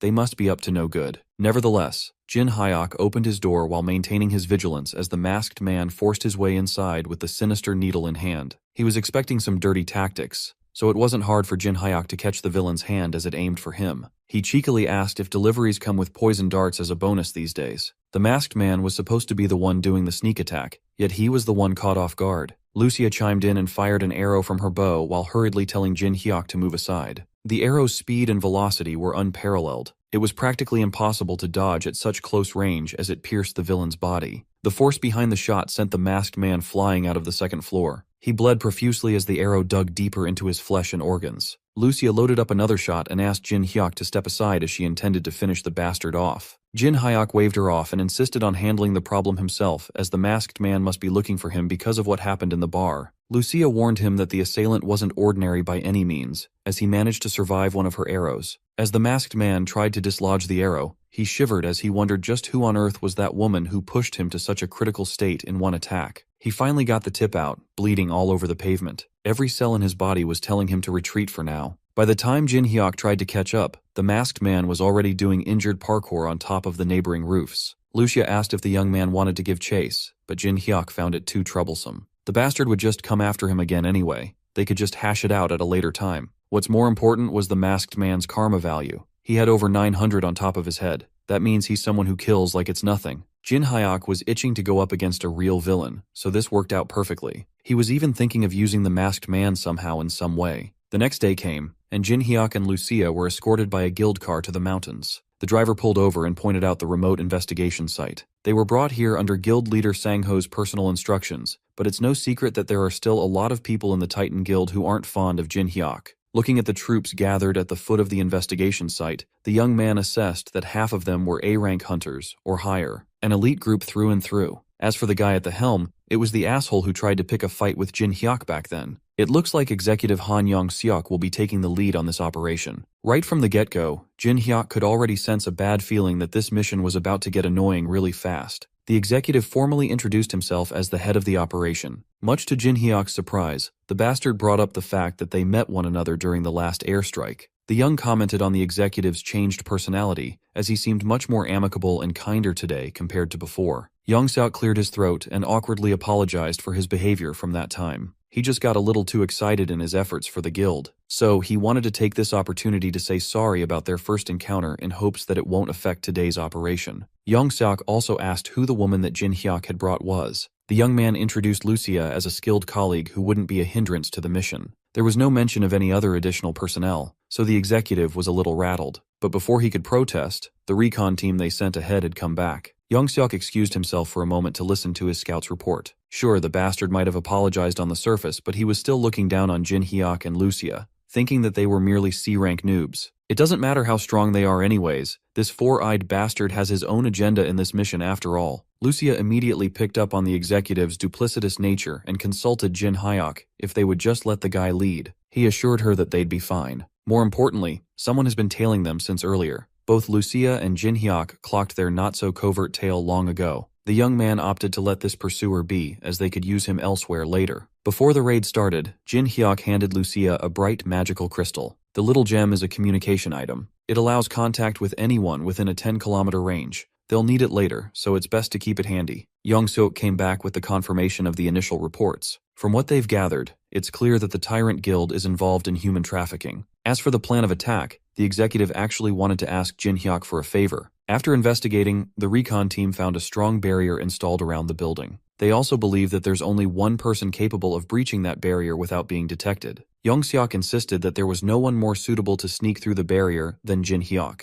The young man freely called him out for essentially requesting a literal death walk behind enemy lines. The executive continued playing the part of an impartial team leader. He even sarcastically claimed that only the man who took down the Leviathan could pull off this stealth mission. Besides, rather than moving with the Titan Guild members, whom he never worked with before, it would be much easier to work on his own. Yong-seok was just putting everything on Jin Hyuk's shoulders. He's blatantly passing on all the risks to one person. They might think that they're getting one up on Jin Hyuk, but this is precisely the situation he was hoping for. So, Jin Hyuk joined a select team of Titan Guild hunters to sneak into the part of the barrier where they could penetrate. The plan is simple. The magic team will create a small breach in the barrier, and Jin Hyuk will have to needle his way in. They reached the eastern facade of the facility and sped up. This incompetent magic team can only sustain a small breach for a few seconds, so Jin Hyuk needs to act fast and run with all his strength. Without wasting another moment, they started working on the barrier to give the young man a sliver of entry point. Jin Hyuk doesn't even mind that he is getting played and deliberately delivered to the enemies. He was just curious as to what the Tyrant Guild was hiding in these mountains. As soon as the breach was established, he ran inside the barrier and excitedly looked around the compound.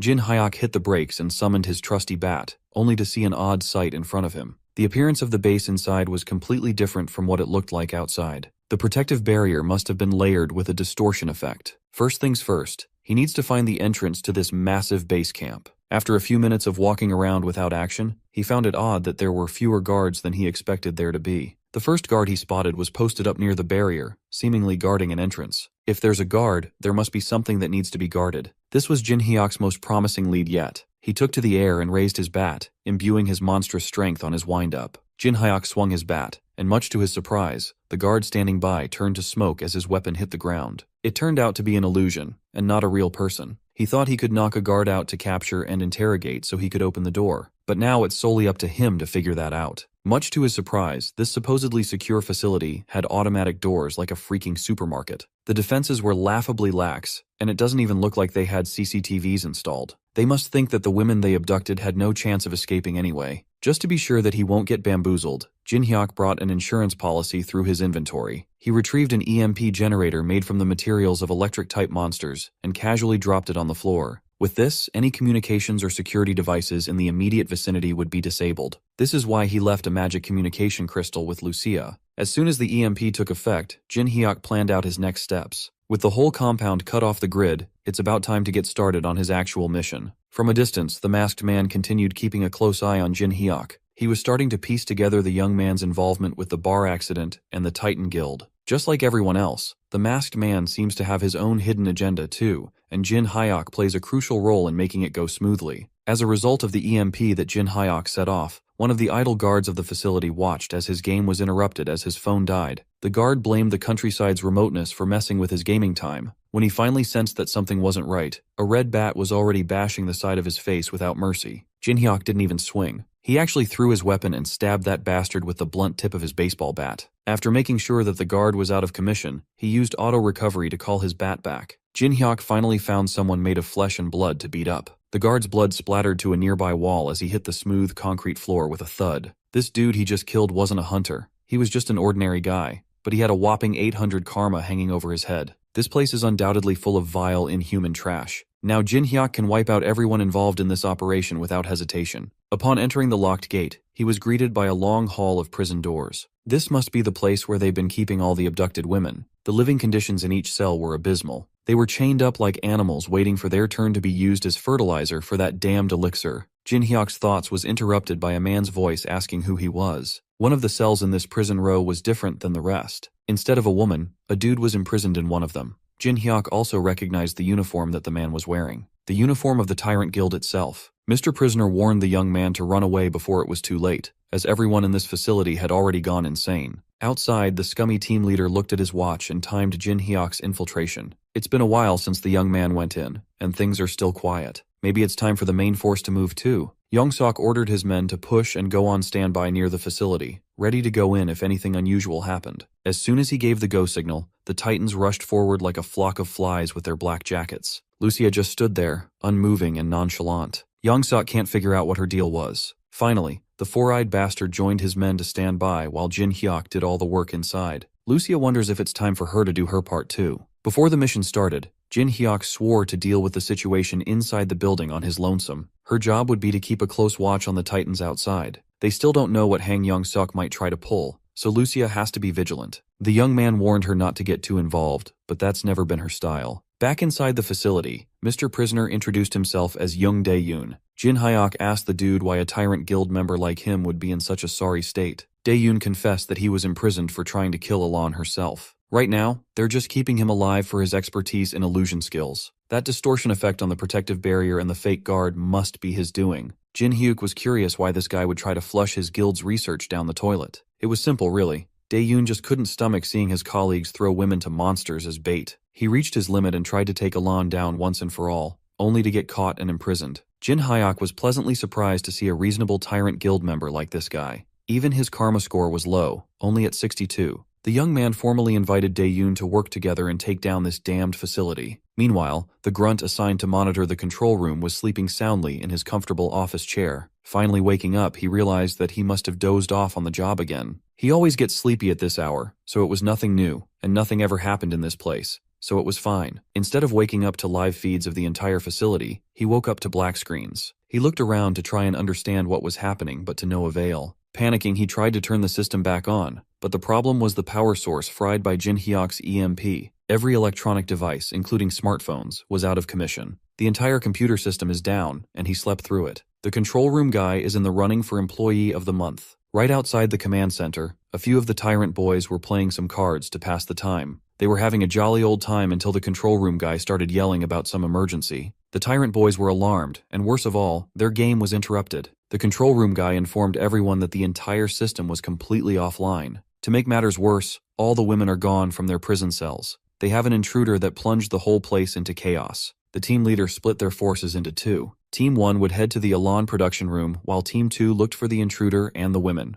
As for the dumbass that let it happen, the control room dude was tasked with finding a way to contact the headquarters no matter what. Every single prison cell had been opened, freeing the abducted women. Right now, they're heading for the nearest exit with their lives on the line. Dae-yoon knew the layout of the facility, so he led everyone to the optimal path. They've gotten so close, and yet so far. As the tyrant boys caught up to their escape trail, with the escaping women found, the tyrant boys started pouring in. The first responder immediately recognized Dae-yoon as he directed the girls to the exit. The absolute Giga-Chad let the women through and stayed behind to buy some more time for them to run away. Tyrant boy number 1 got too eager and rushed in by himself, threatening to kill Dae-yoon once and for all. As soon as the punch landed, Dae-yoon reminded his former comrades of his specialty, illusion. Tyrant boy number 1 could hardly contain his anger for falling victim to such a simple trick. While Team 2 was playing catch-up with Dae-yoon and the girls, Team 1 was suffering a much more painful fate. Each of them carried a measly knife to a baseball bat fight. Jin Hyuk did quick work on the team assigned to protect the Elan production room. He used his superior technique and footwork to make a fool of these half-assed fighters left and right.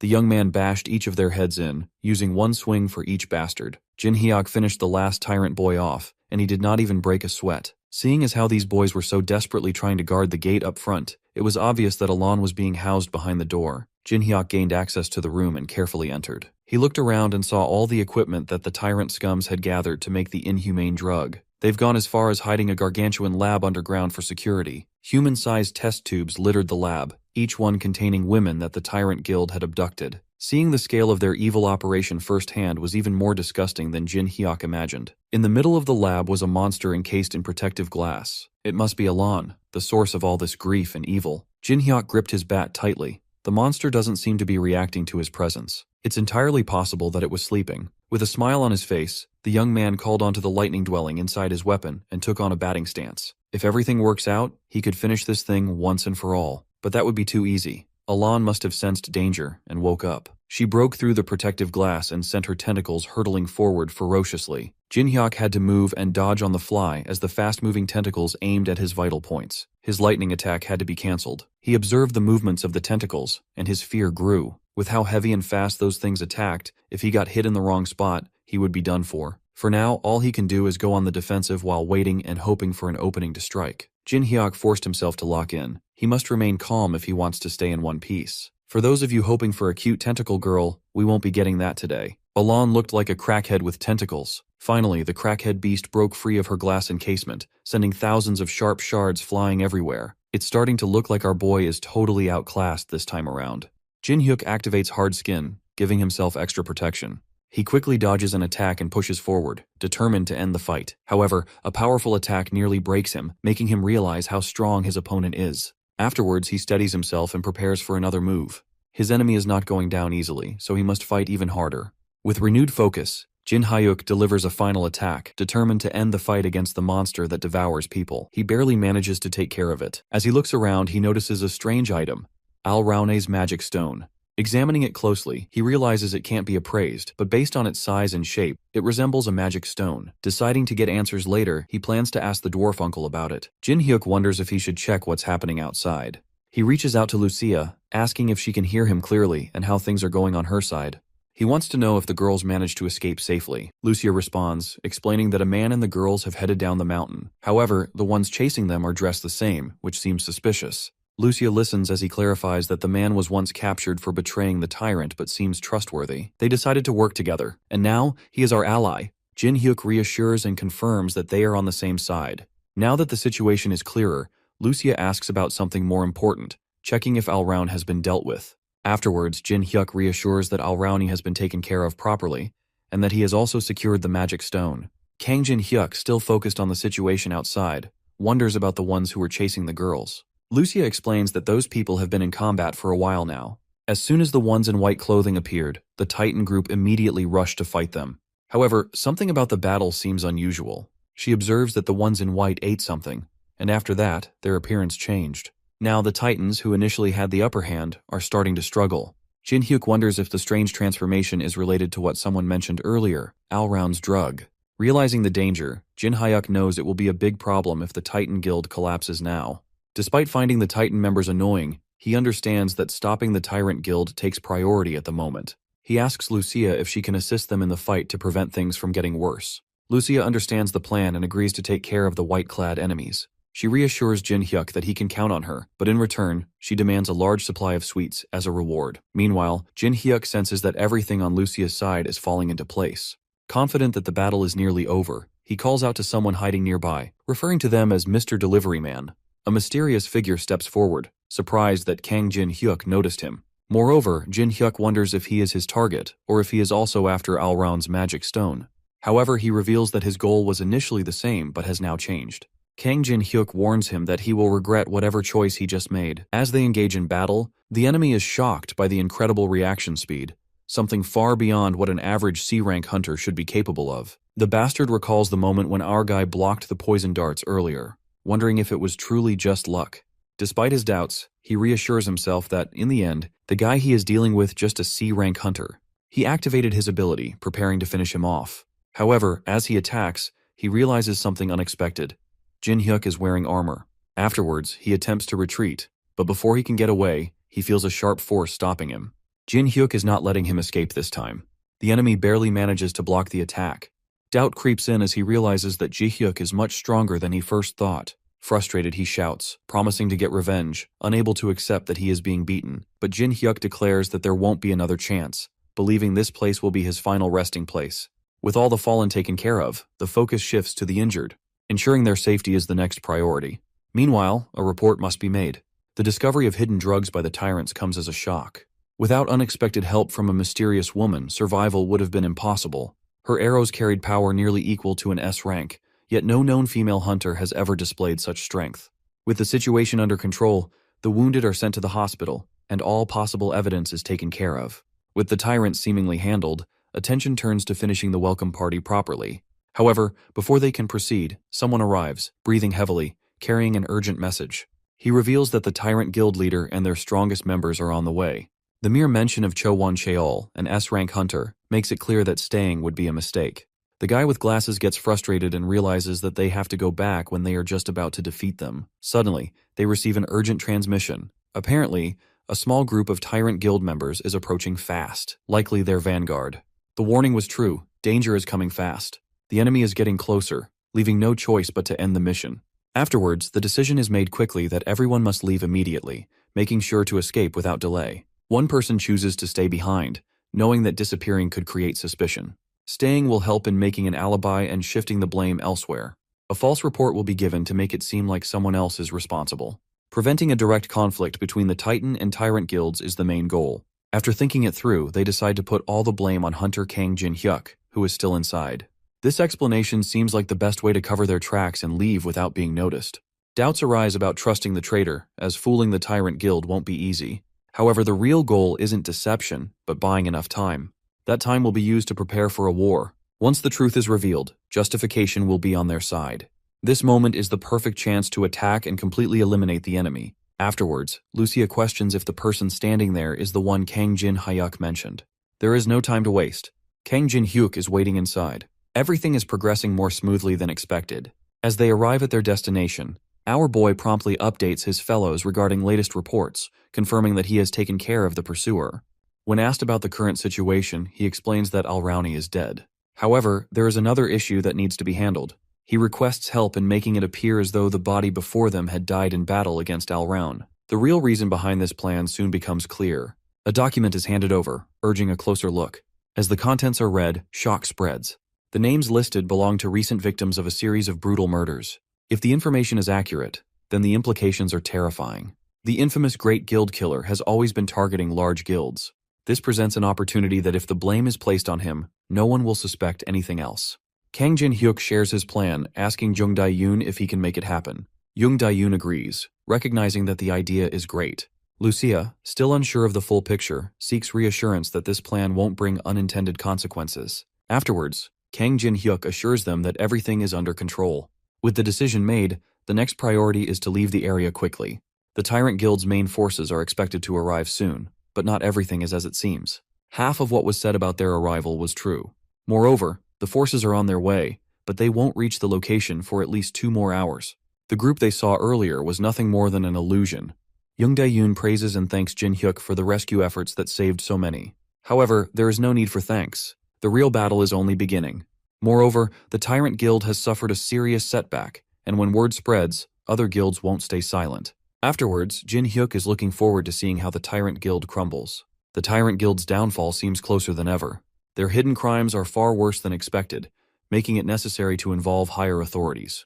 To prevent getting directly caught up in a guild war, the information must be sent anonymously to the Hunter Association, the police, the government, and the media. Some worry that revealing everything will only benefit other guilds, but protecting innocent people matters more than gaining a short-term advantage. Soon, the shocking truth spreads everywhere. A powerful hunter guild has been secretly raising monsters and using humans as food. The public is horrified, and officials declare it a serious crime, promising a full investigation. Major guilds step forward, offering their full cooperation in uncovering the extent of these crimes. However, Tyrant Guild refuses to cooperate even a bit in this investigation. We then cuts to young Seok, losing his bananas after watching everything going viral. As if on cue, the Titan Guildmaster Seo Sang-ho contacts him, and the Bleachhead starts berating the Titan Guildmaster for leaking all this info for the public to see. The frustration is evident because after all their efforts, another guild is being treated as the hero for exposing the truth. Keeping the information hidden would have allowed the Tyrant Guild to retaliate before anyone could unite against them. Han Young-seok argues that successfully recruiting an S-class hunter would have ensured victory over the Tyrant Guild. On the other side, Seo Sang-ho remains doubtful, pointing out that even with such a powerful ally, defeating the Tyrant Guild's master would never be certain. The debate over the guild war continues, Han Young-seok thinking they can take over the Tyrant Guild without worrying about the damage. Moreover, Seo Sang-ho argues that innocent people could suffer, making it too dangerous. Afterwards, Han Young-seok is questioned about his true intentions. A guild's duty is to protect, not just gain more power. He insists he only wanted what was best. Moreover, he realizes the guild leader always dismisses his ideas. He believes the Titan Guild has no future under its current leadership and is heading toward ruin. This is then the bastard contacts a certain someone and promises them the position in the guild, so long they overthrow the current Titan Guildmaster. We then cut to our boy, who is about to have chat with someone in secret. The meeting spot seems odd for a secret discussion, but Jung Dae-yoon arrives as planned. Kang Jin-hyuk greets him, noticing he looks more confident. The plan appears to be going well, and the lies prepared earlier have made things easier within the guild. Despite this, the situation isn't completely safe yet. The guild is planning to send a team to track down Kang Jin-hyuk. Considering how unstable the guild is, it seems strange for them to have the resources for this. However, some higher-ups have started questioning the recent events. The news of the murderer's body was discovered and spread unusually fast, making them suspect there might be another real culprit. Though there is no proof yet, doubts are beginning to rise. Since the plan worked, there's no risk of his identity being revealed, but staying cautious is still necessary. For now, it's best to keep a low profile until the Tyrant Guild collapses completely. Afterwards, Jung Dae-yoon hands over details about those leading the investigation, and asks if Kang Jin-hyuk wants to check immediately. However, it doesn't seem necessary since they are all just illusions. Kang Jin-hyuk had already figured it out from the start. With no one else around, he wants to know who exactly is after him. The answer is an archer and a mage, both experts in disguise and concealment magic. They might even approach him while pretending to be someone familiar. After confirming the details, there's one more piece of information. The person mentions something called the monster counter. Kang Jin-hyuk recalls it being used when assisting the Titan Guild earlier, but this version looks different. It turns out to be an advanced model, improving upon the original device. After analyzing the Al-Round incident, the association developed a system to monitor hunters. Every hunter, starting with their guild, will be required to wear it, bringing them all under the association's supervision. Even hunting in dungeons might become difficult. If Kang Jin-hyuk plans to take the pill to grow stronger, he must act quickly before the monitoring system is fully implemented. If his strength increases after the system is in place, the association will take notice, and even the Tyrant Guild might start suspecting him. To avoid unnecessary attention, he needs to complete this process as soon as possible. A surveillance system like this was unexpected, but there's no choice now. Moreover, the priority is to get stronger, even if only a little. Without wasting time, he decides to head straight to the dungeon. In the dungeon, our beloved dwarf is angry at our boy for making him wait all this time. He had sent him to retrieve some ore, yet he vanished without a trace. Now, out of nowhere, he returns with something unexpected. With an apologetic tone, he explains that unavoidable circumstances caused the delay. After weeks of silence, he finally returned, acting like nothing had happened. The frustration is obvious. He quickly apologizes, trying to explain that he had something important to do. But that didn't change the situation. The item he brought wasn't just any material. It was cursed, filled with the grudges of many. Dwarves who were sensitive to curses wouldn't even go near it. Lucia had left earlier, saying she had something urgent to handle. Now, it seemed like it was connected to this. Instead of bringing the needed ore, he had returned with something completely useless. He was immediately told to get rid of it. Panicked, he insisted that he didn't know what it was. But that excuse didn't matter. His mistake had already been made. Even so, throwing it away seemed like a waste. There had to be another use for it. Then, there was only one option left. Moreover, Lucia's words from earlier suddenly made sense. She had hinted that our dwarf would not be able to deal with the stuff our boy brought. Now it was clear why she had said that. There was a place below the cliff he had visited. A place known as the Temple of the Dragon. A key was given with instructions to unlock the temple and remove the curse from the ore. If successful, a weapon even stronger than the current one would be made in return. There was curiosity about whether the key would really open the temple. The answer was yes, but a serious warning followed that this place is not an ordinary temple. It was far more dangerous than any dungeon faced before. Going in unprepared would be too risky. The decision was made to leave for now. No matter how far they have traveled, safety is more important. Kang Jin-hyuk watches Lucia speed ahead, realizing how quick she is. As he thinks about preparing for the upcoming challenge, only potions and scrolls come to mind. But he feels that might not be enough. Before he can ask Lucia for advice, he notices his food supply disappearing and catches her eating what was supposed to last a month. Before he can react, a call interrupts him. Secretary Lee Haina from the Titan Guild urgently asks for his help, mentioning the guildmaster Sang-ho. Her desperate tone makes him curious about what might have happened. Afterwards, Kang Jin-hyuk rushes to the location after hearing the urgency in Lee Haina's voice. When he arrives, he finds Sang-ho in critical condition, covered in blood and barely holding on. Lee Haina desperately tries to reassure him. Jin-hyuk quickly moves to provide first aid, knowing there is no time to waste. He pours a potion over the wound, easing some of the damage. Though the worst seems to have passed, he needs answers. Looking at the injured man and the shaken secretary, he wonders what exactly happened to lead to this brutal attack. Sang-ho struggles to speak. He explains that it was a trap set by his own guild members. After returning home, he attended a guild event, expecting a normal gathering. However, something felt off when he noticed only Han Young-seok's faction was present. Before he could react, it was too late. The drinks had been poisoned. His body weakened rapidly, but he pushed through, fighting with everything he had to escape. Even with all his strength, he barely made it out alive, collapsing from his injuries. Jin-hyuk listens carefully. Even with poison in his system, ordinary guild members shouldn't have been strong enough to overpower Sang-ho. He wonders what else might have happened. Before he can ask, Sang-ho trembles in pain. Moreover, Sang-ho's condition worsens as the wounds that were healed by the potion start reopening. The poison from the party must be much stronger than expected. Jin-hyuk quickly realizes they need to act fast. He wonders if anyone knows exactly what kind of poison was used and whether an antidote exists. Hyena hesitates, explaining that standard hunter antidotes won't work in this situation. Afterwards, Jin-hyuk suggests taking him to a hunter-specialized hospital, but Sang-ho reminds them that going to a hospital would only expose their location, and their enemies would find them in no time. Jin-hyuk considers their options and suddenly asks Hyena if she has a car. She is confused about where they are going. He tells her to prepare to leave immediately. They are going to his home. Moreover, she is surprised and wonders if he has an antidote there. Jin-hyuk reassures her that he doesn't, but he might have another way to treat the poison. Hyena quickly agrees and rushes to get ready, determined to drive as fast as possible while Jin-hyuk stays behind to keep an eye on Sang-ho. As they near their destination, Jin-hyuk urges Sang-ho to stay awake and hold on a little longer. Hina suddenly notices something concerning. She wonders if Jin-hyuk has seen the car following them. Afterwards, Jin-hyuk quickly glances back and realizes it's the same vehicle they spotted earlier in front of the house. Hyena confirms his suspicion that they are being followed. Jin-hyuk realizes he can't go straight home while being followed. With no other option, he decides to change plans. He instructs Hyena to follow his directions carefully and take a different route. As they reach a specific point, Jin-hyuk prepares to confront Kang Jun-tae. He tells Hyena to drive straight to his house while he stays behind to handle the situation. His colleague has already been informed and will let her in upon arrival. Kang Juntae, expecting to find Seo Sang-ho, is surprised to see a stranger standing in his way instead. Moreover, he wonders if Jin Hyuk truly intends to stop him alone. Meanwhile, Jin Hyuk studies him closely, wondering if this man is the only tracker or if someone else is. Afterwards, Jin Hyuk wonders why Hina isn't heading to the house as planned. Before he can question her further, she suddenly shouts for him to escape at all costs, and then she reveals the terrifying truth. The man chasing them is an S-class hunter. Shock hits Jin Hyuk as he hears the name Kang Juntae. His presence detection skill activates, confirming the immense power. The force of Kang Juntae's aura spreads across the area, making it clear that this is no ordinary opponent. Jin Hyuk struggles to hold his ground.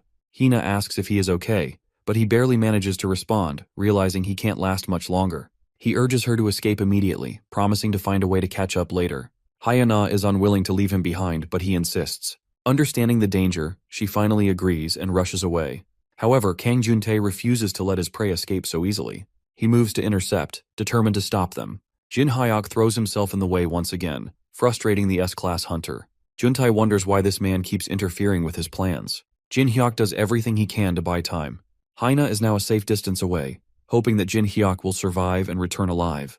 Moreover, Jin Hyuk realizes the intensity of the situation. Kang Juntae, clearly annoyed, wonders why someone like Jin Hyuk is interfering, and warns him to step aside if he values his life, claiming he is too busy to deal with distractions. Jin Hyuk refuses to back down.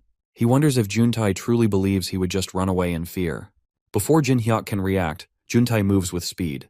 Each attack is not just fast but dangerously powerful. Every strike forces Jin Hyuk to dodge desperately, knowing that even a single hit could end him. Afterwards, Juntae taunts him to keep going, eager to see how long he can last.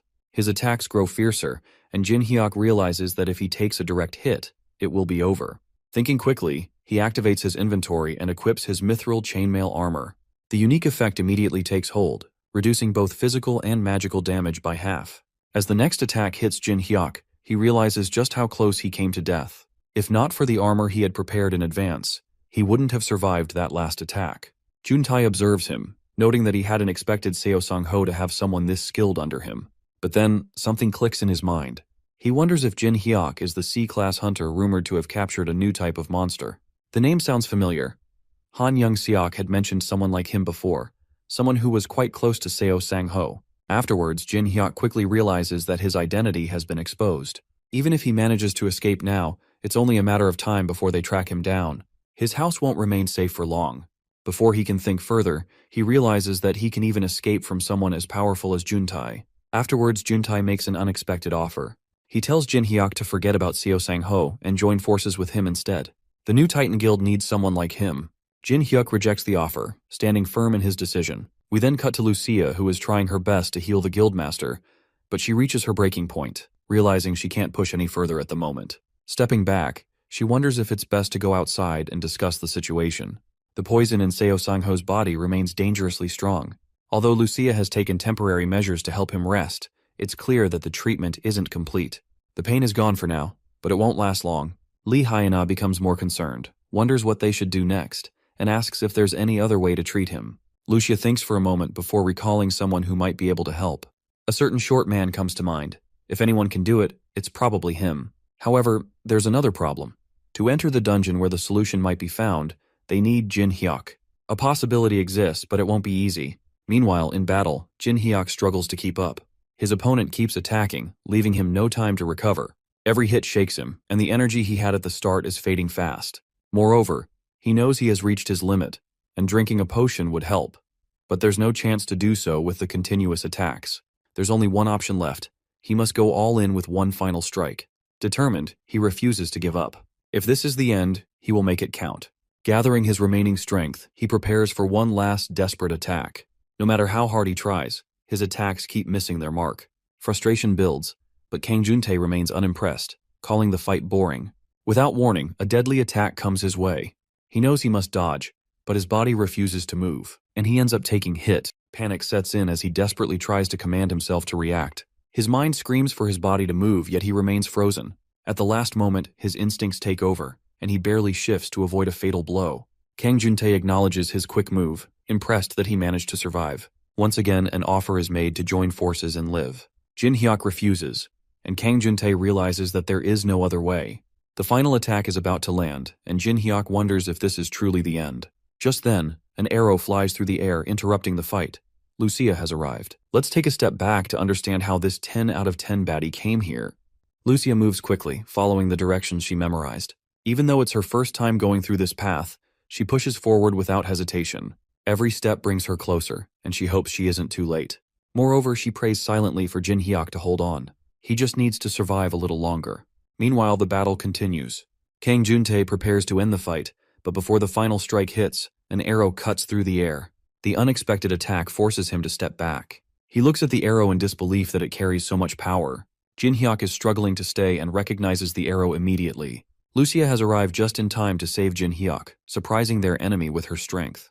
He initially underestimates her, thinking she isn't a real threat, but quickly realizes his mistake when she easily blocks his attack. Shocked by her power, Kang Juntae struggles to understand how she can match him. Meanwhile, Lucia remains focused, knowing this isn't the time for lessons. She needs to end the fight quickly. Lucia breaks the enemy's spear with her hands, leaving him in shock. He struggles to understand how he is being pushed back so easily. The thought crosses his mind that she might be an S-class hunter from another country, as he would have known if such a powerful hunter was in the area. Jin Hyuk, still recovering, is equally stunned by her strength. Afterwards, Lucia sees that he can move and gives him a choice, asking Jin Hyuk whether she should finish their opponent or leave it at this. Jin Hyuk advises her that there is no need to get further involved. Also, he suggests Lucia end the fight, but Kang Juntae refuses to acknowledge defeat. He realizes, however, that continuing would only bring unnecessary risk, so he agrees to stop for now, though he masks it with arrogance. Afterwards, Lucia teases him, but he remains firm and says that he will remember this day. Before leaving, he issues a final warning, declaring that the next time they meet, both she and Jin Hyuk will face their end. And with that, he disappears. With the fight over, Lucia finally helps Kang Jin Hyuk recover and reassures him that his condition isn't as bad as expected. And to his surprise, his wounds heal completely. Grateful, he thanks her, impressed by her combat skills and healing abilities. Lucia takes pride in her strength, teasing him about finally recognizing her greatness. Afterwards, Jin Hyuk jokes about her being an overpowered character, explaining that it's a compliment. Then, he asks Lucia about guild leader Seo Sang-ho, to which she responds that he is resting at home. But without proper treatment, his condition remains critical. They consider the possibility that the dwarf they encountered earlier might have the antidote, making it clear they can't afford to waste time. Afterwards, they prepare to head back immediately. Moreover, Lucia warns Jin Hyuk not to overexert himself, reminding him that his wounds could reopen if he isn't careful. With his identity exposed, Kang Jin Hyuk knows that danger comes at any moment. He insists that they need to act quickly, but their priority remains saving Seo Sang-ho. Arriving at their destination, Uncle is frustrated, pointing out that Jin Hyuk failed to bring the ore needed for purification.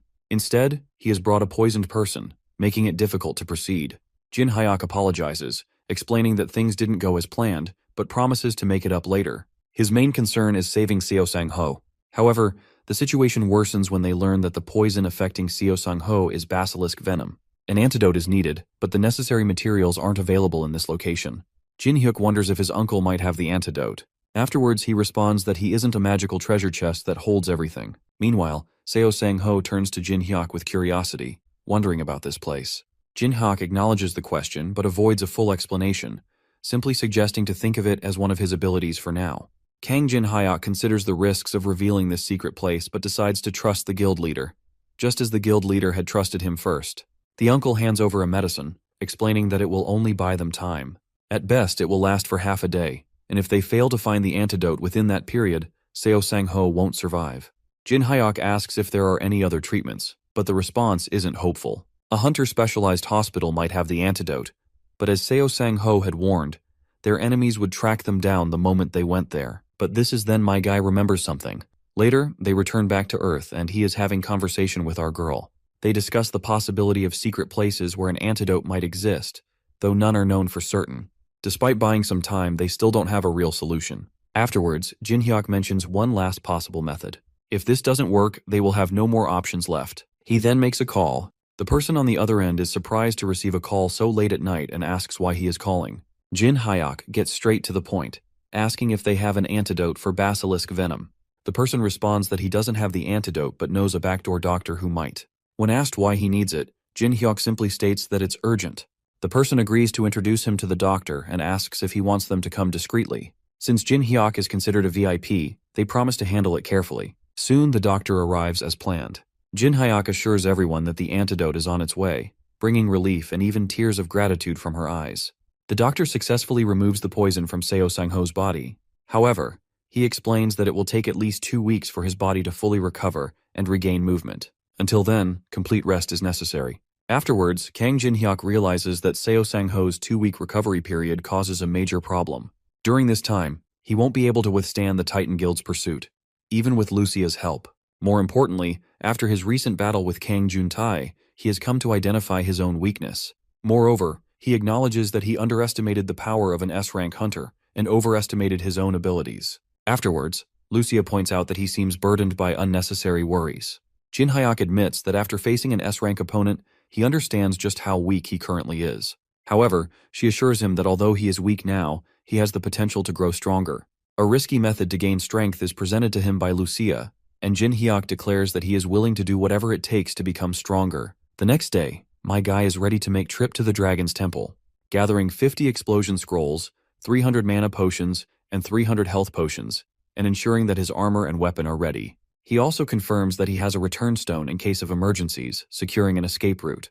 Before leaving, he entrusts Seo Sang-ho and another ally to Lucia, asking her to take care of them in his absence.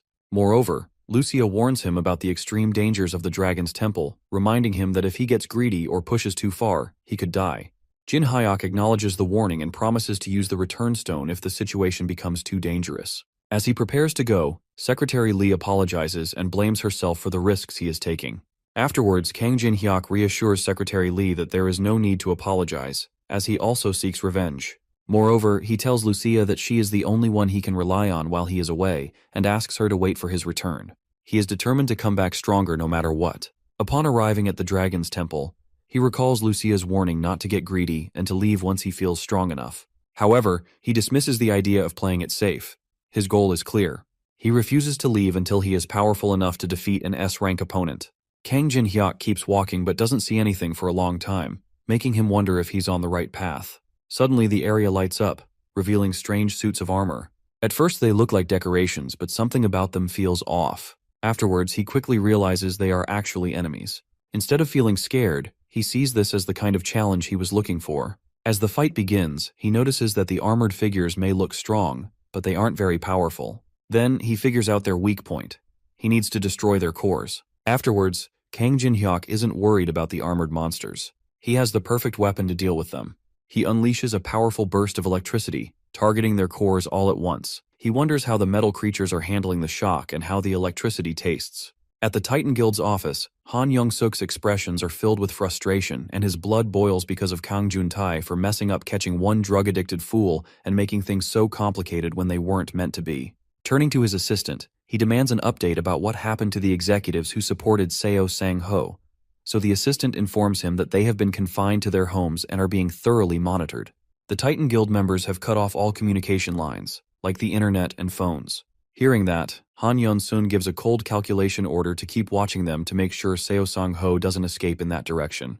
But before the conversation could continue, suddenly a loud burst can be heard. The door flies open. It is Kang Jun-tae, who angrily barges into the office.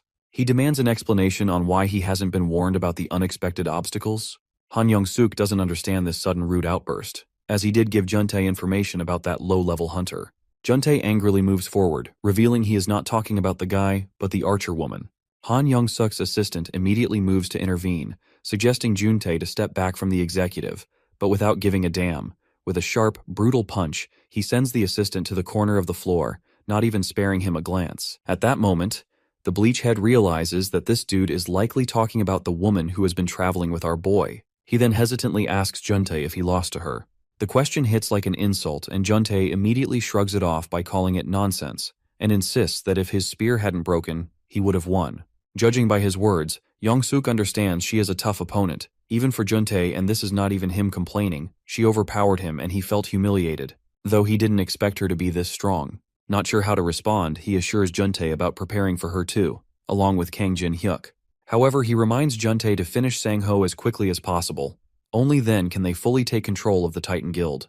They know he has already been poisoned, so he might be on the verge of death, or even if he survives, he won't be able to fight as he used to, so all they have to do is find him, and it is over. The only variables for them are Kang Jin-hyuk and Lucia, but this time the guild will make sure to kill them. Han Young-suk trusts Juntae to handle this.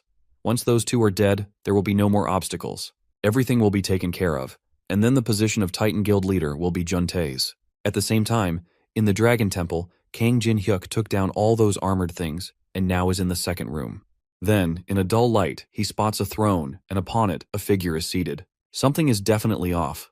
Their karma level is at 0. The old man sitting on the throne is excited to see a new challenger after so long. Kang Jin-hyuk respectfully asks about him, and confronts the man that he knows this man is not someone ordinary. This makes the old man intrigued to know if this assumption is because he has 0 karma, which makes Jin-hyuk wonder how he knows it.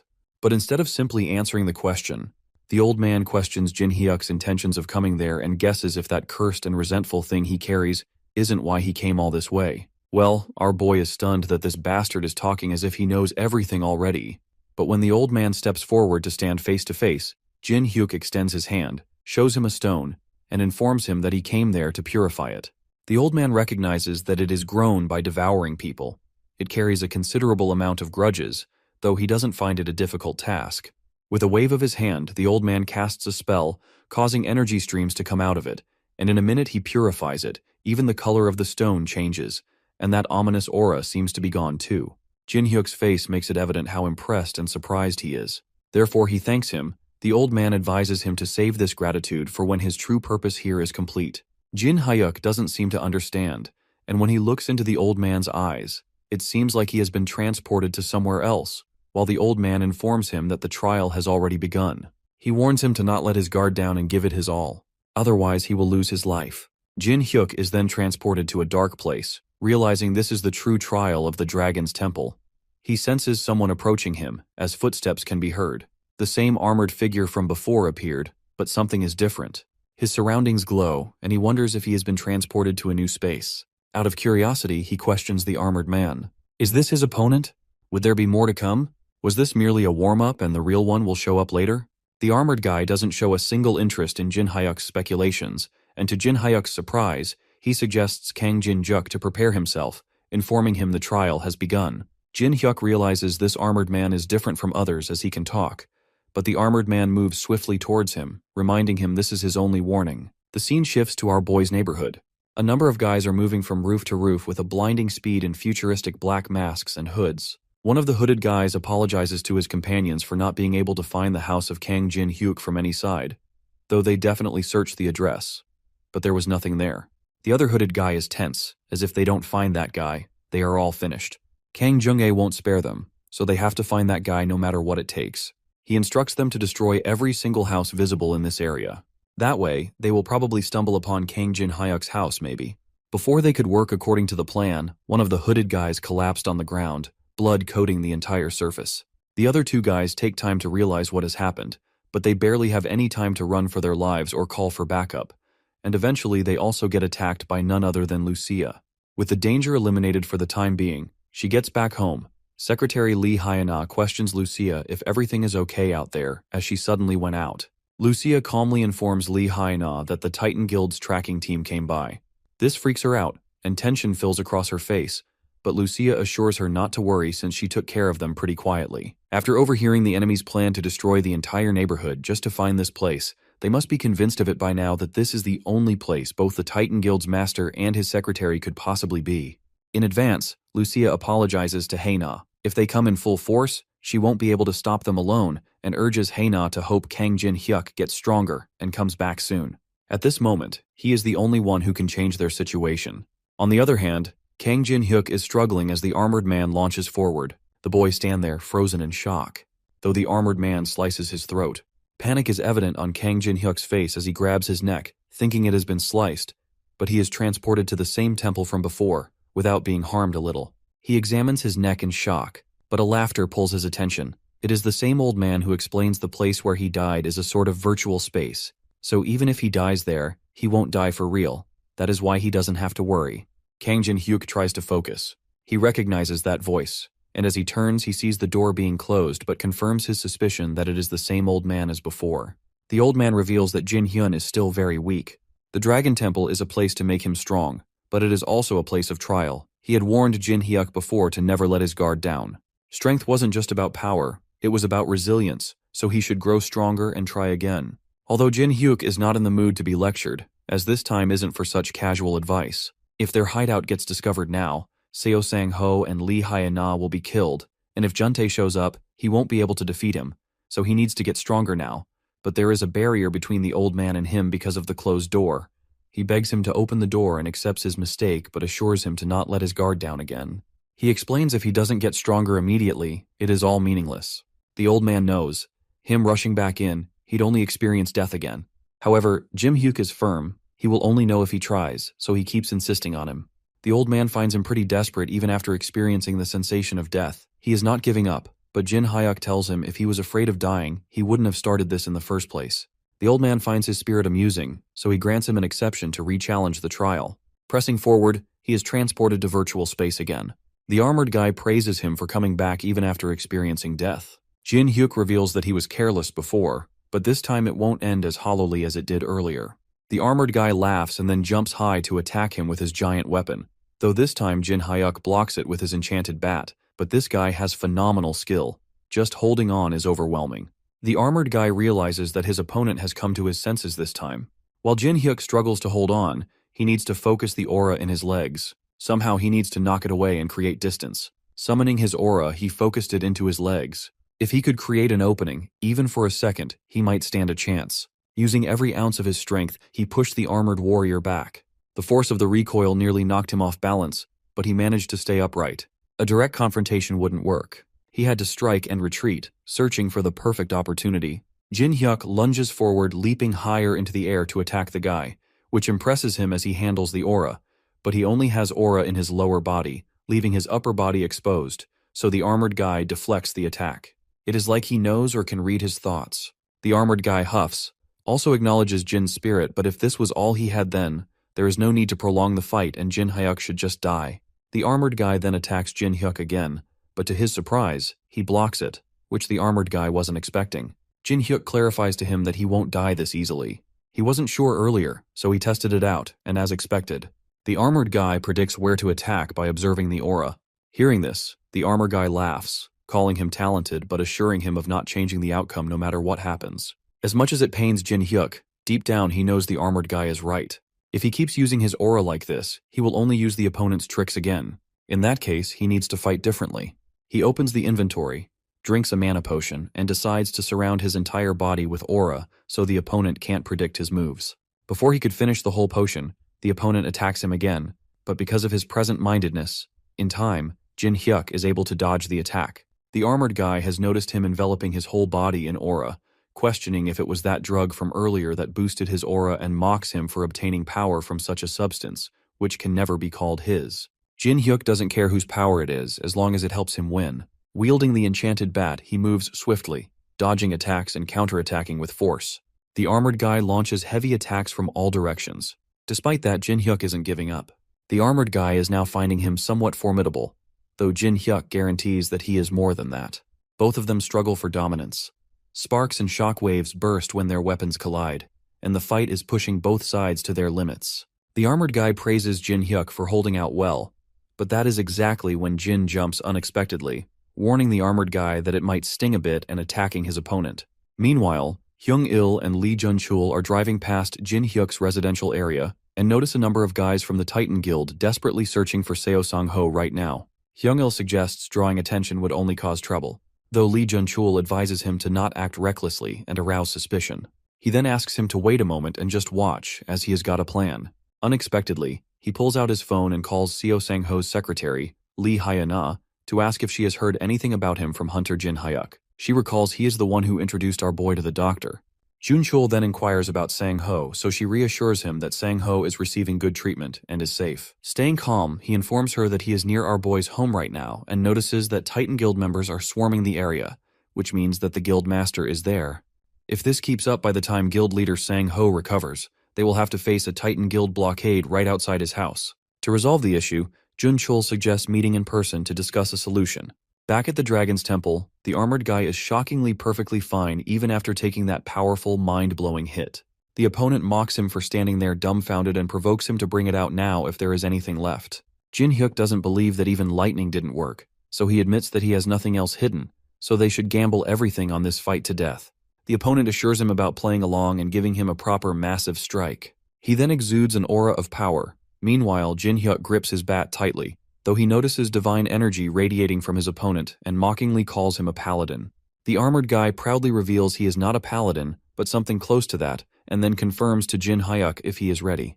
Jin Hyuk stands there unfazed, being ready for a while. As the guy lunges forward, Jin Hyuk knows fancy tricks won't work. What he needs now is a full-force strike. Jin Hyuk uses every inch of aura in his body and blocks the divine energy's attack. He is aware that if he falls back, it is over. The armored man understands. This is different from before. Jin is focusing all the aura into one point to amplify its power, truly betting everything on this one strike.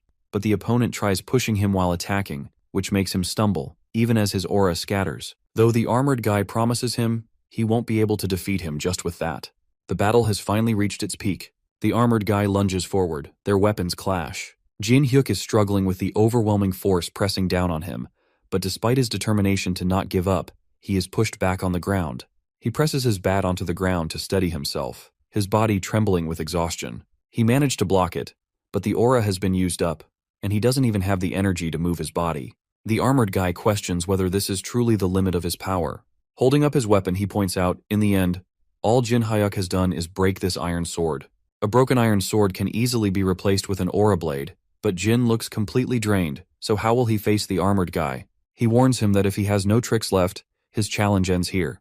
Jin Hyuk pants heavily as he tells the armored man that he talks too much and provokes him to kill him already as he gave it his all, so he has no regrets. Though he assures him, even if he dies here, he won't actually die, so he will keep challenging again and again to become stronger. The armored guy reveals the real trial is over, but informs him about the misunderstanding. Nobody said this trial was about defeating the armored guy. He is the examiner and the judge. The true trial is whether or not he can earn the armored guy's approval. Jin Hyuk's eyes shine with hope that maybe he will be passed, and fortunately the guy actually passes him, mentioning he still has a lot to improve. In an instant, the armored guy is transformed into the same old guy sitting on the throne. It was him fighting with him all this time. The old man praises his remarkable potential, but advises him to fix his personality, as recklessness and confidence are not the same thing. Still, he was impressed by how Jin Hyuk gave it his all until the very end. When Jin Hyuk realizes it is the same old guy, he interrupts, but the old man pokes his head out and signals him to stay quiet. As he wished to know how to grow stronger, so the old man explains, his aura is power rooted in divine energy, which makes the method simple. He must connect with the divine, so the old man puts his hand on his head, revealing he has taken a liking to him, so he should use the gift he is about to bestow upon him wisely. Before Jin Hyuk could comprehend, he was transported somewhere unfamiliar. Panic is visible on his face when he notices a giant dragon, but the dragon assures him not to be scared as he was brought here to be granted power by the one who has acknowledged him. Challenger who passed the trial, from this moment forth, he will be imbued with the power of the divine. Suddenly, energy streams move towards Jin Hyuk. Therefore, the dragon insists he accept it. This is the grave of a god who looks favorably upon him. Confusion and fear spread across his face, but it doesn't hide the fact that from now on, the divine power will be with Jin Hyuk. Lee Jun-chul has arrived at Jin Hyuk's house. Lucia sits there anxiously, waiting for Jin Hyuk. He is late. Worried expressions fill her face, mind racing with questions. Has something gone wrong? Just as negative thoughts take over her mind, she suddenly senses a strange shift in the air. Turning quickly, she opens the gate. The gate to the dungeon is appearing. It means Jin Hyuk has succeeded. She examines the gate and is shocked to sense a powerful aura coming from beyond the gate. Finally, footsteps can be heard, and Jin Hyuk enters the game. Lucia stands there stunned. The realization hit her. Is this power coming from him? It couldn't be. How is this even possible? She is in utter disbelief but unaware of her shock. Jin Hyuk asks her the reason behind being so shocked. She hesitates, but her mind screams tons of questions. What happened there? Has he truly passed all the trials of the Dragon's Temple? Did he really face them all and survive? When Jin Hyuk doesn't answer, she angrily takes out her weapon to attack him, calling him a reckless idiot. Did he not understand what he had done? What if something had gone wrong? She warned him not to be greedy and to back out in time, but before her attack could land, Jin Hyuk blocked it with divine energy, claiming he had no choice if he wanted to get stronger. If he hadn't done it, he wouldn't have gained this power. Lucia clenches her fists, realizing he never listens. Well, he has certainly gotten stronger, but still, she advises him to be cautious because if something happens to him, she won't be able to go home either. Though Jin Hyuk assures her not to worry as nothing like that will happen anymore. In that case, she decides to leave this place to him now. Confusingly, Jin Hyuk asks if she is heading back to the dungeon, so she informs him she needs to get some rest too. And even he looks like he is more than capable of handling things in here now. As Lucia turns to leave, Jin Hyuk shows his gratitude, but Lucia tells him not to mention it because more than she did it for him, she did it for herself. She didn't want the dungeon to get messed up if he died. Also, she reminds him that nothing in life is free. The boss room with the magic circle still needs attention, and she will be staying there for a while, so he should bring her a bunch of sweets as payment. She has one more thing to say. Once she goes back into the dungeon, the magic that suppresses perception will soon wear off. When that happens, the Titan Guild will find this place and come after it. Before they find out, he could come up with a plan. Then she leaves into the shadows of the dungeon. He then enters the lounge and greets the secretary. While Lee Jun-chul is shocked by seeing our boy there, Secretary's face brightens up with happiness after seeing him. Jin Hyuk then confirms if everything was all right while he was gone, so Hyena updates him. Seo Sang-ho is recovering well, and they have handled the pursuers. That's a small relief, but there's something else Jin Hyuk wants to know. Why is Lee Jun-chul here? Jun-chul explains he couldn't reach him, so he took the liberty of coming to see him personally. Jin Hyuk narrows his eyes, knowing this guy never appears out of nowhere, so something is definitely up. Without hesitating a bit, Jun-chul proposes something unexpected. He would like to create a guild with Jin Hyuk. Before he could reply, Lee Hee-na interrupts as he wasn't going to propose a way to get them out of here. Jun-chul advised them to calm down and hear him out. He realistically speaks. Even if Seo Sang-ho recovers, he can't go back to the Titan Guild. The fact that no one has come to rescue him is proof of that. He knows that the group has already rotted through, and something that is already rotten can't be fixed, so they need a new foundation, and he intends to build a new framework with Lee Hai-na and its core, Kang Jin Hyuk. He slides up his phone, requesting them to look at the material he has prepared first, the resources he can handle personally for building a guild, the physical resources available, the talented individuals he has scouted, and the facilities they can use. Lee Hai-na is pretty impressed by his preparation, but even with a guild of this scale, they can't fight the Titan Guild. Even with all of this, can they really go against the Titan Guild? And more importantly, how will they handle Kang Jun-tae? Jun-chul has prepared a countermeasure for that too, but for that he needs one guarantee: if Jin Hyuk can defeat Kang Jun-tae. Jin Hyuk asks why him, but not Seo Sang-ho. But Jun-chul is aware it will take time for him to recover enough to fight properly, and by the time that happens, they will have already missed their chance. He heard our boy fought Kang Jun-tae and survived. If that is true, then his plan can work to resolve the current situation. If that rumor is false, then they will pretend this conversation never happened. As long as our boy is strong enough to fight Kang Jun-tae, the plan is viable. If that's the case, Jun-chul is willing to stake everything on our boy. This causes our boy to smirk as he wants to hear the plan first because his answer will depend on it. As he has been asked to share his plan, on the other hand, Tyrant Guild leader Jo Wan-chul is beating the men of the Titan Guild, demanding to know where they are barging in without fear. Recently, with public sentiment against them due to the Al-Raun incident, he thought they'd lie low for a while, but during that time, Titans have been targeting Tyrant Guild's territory, so if they want to pick a fight, Wo-chul will rip all of them to shreds, every last one of them. Back at Jin Hyuk's house, Jun-chul's plan is to draw the Tyrant Guild into this. It is about fighting fire with fire. The Tyrant Guild is a massive force comparable to Titan, with Ju Wan-chul, an S-class hunter, as its leader. They'd be able to go toe-to-toe with Titan, but Lee Hee-na reminds them that the guild is already in chaos after the Al-Raun incident. Would they really be willing to go to war in this state? However, Jun-chul confidently responds that making them fight is easier than she thinks. Recently, Titan has been expanding its territory. Most of that territory originally belonged to the Tyrant Guild. Of course, other guilds targeted it too, but Titan has gone overboard, so if they just give them a reason, the Tyrant Guild would strike Titan immediately. Lee Hai-na and our boy exchange glances, thinking to release their trump card. Meanwhile, Jun-chul is confused as he has no idea what is going on, so our boy brings up the Al-Raun incident with the Tyrant Guild. They are the ones who leaked the dark secrets. The dots finally connect, and now Jun-chul understands why Titan moved as if they already knew everything. Therefore, it is a strong enough excuse. Once the Tyrant Guild hears this, they will go after Titan right away. Then, as a third party, Jun-chul, Jin Hyuk, and Lee Hai-na will take advantage of the chaos between the two guilds to take out Titan's top brass, Han Young-suk, and Kang Jun-tae. That is the plan Jun-chul has devised. A smirk spreads across Jin Hyuk's face because he is definitely handling it for Jun-chul. It also means starting a new guild is confirmed. Drawing from mythology, Jin Hyuk decided to name it after the temple of the gods who overthrew the titans named Pantheon. Both Jun Chul and Lee Hyana like the name as the meaning fits well. Now they have to get going. There is no point in delaying anything. Jun Chul requests Secretary Lee to leak the information to Tyrant, and while she is at it, she needs to see if there is anyone in Titan who might defect to their side. Jun Chul himself decides to prepare the supplies they need, but there is something specific he needs Kang Jin Hyuk to handle. Guild leader Seo Sang-ho can't make any moves for the time being, even though the pursuit will likely stop once the two guilds clash. Is there any way to completely divert their attention for now? If that is the case, Jin Hyuk might have an idea. At the same time, at the residential area of Jin Hyuk, Titan Guild's men have located Lee Hina and Jin Hyuk. According to them, they are feeling towards Sector D. Meanwhile, Young Dae-yoon stands on a rooftop, overlooking the situation. Jin Hyuk acknowledges his efforts, thanking him for buying them some time. Dae-yoon, happy that he could help, brings up something Jin Hyuk mentioned earlier, the possibility of a rebellion within the Titan Guild. Curious, he asks for more details about it, so Jin Hyuk explains Han Young-sok tried to oust Seo Sang-ho, so that is why guild leader Seo is here. He asked for help, and Jin Hyuk granted it, which is why Titan's goons are frantically hunting them down. He informs Dae-yoon that he even almost got killed by Kang Juntae, which freaks Dae-yoon out, but Jin Hyuk assures him he can handle him now.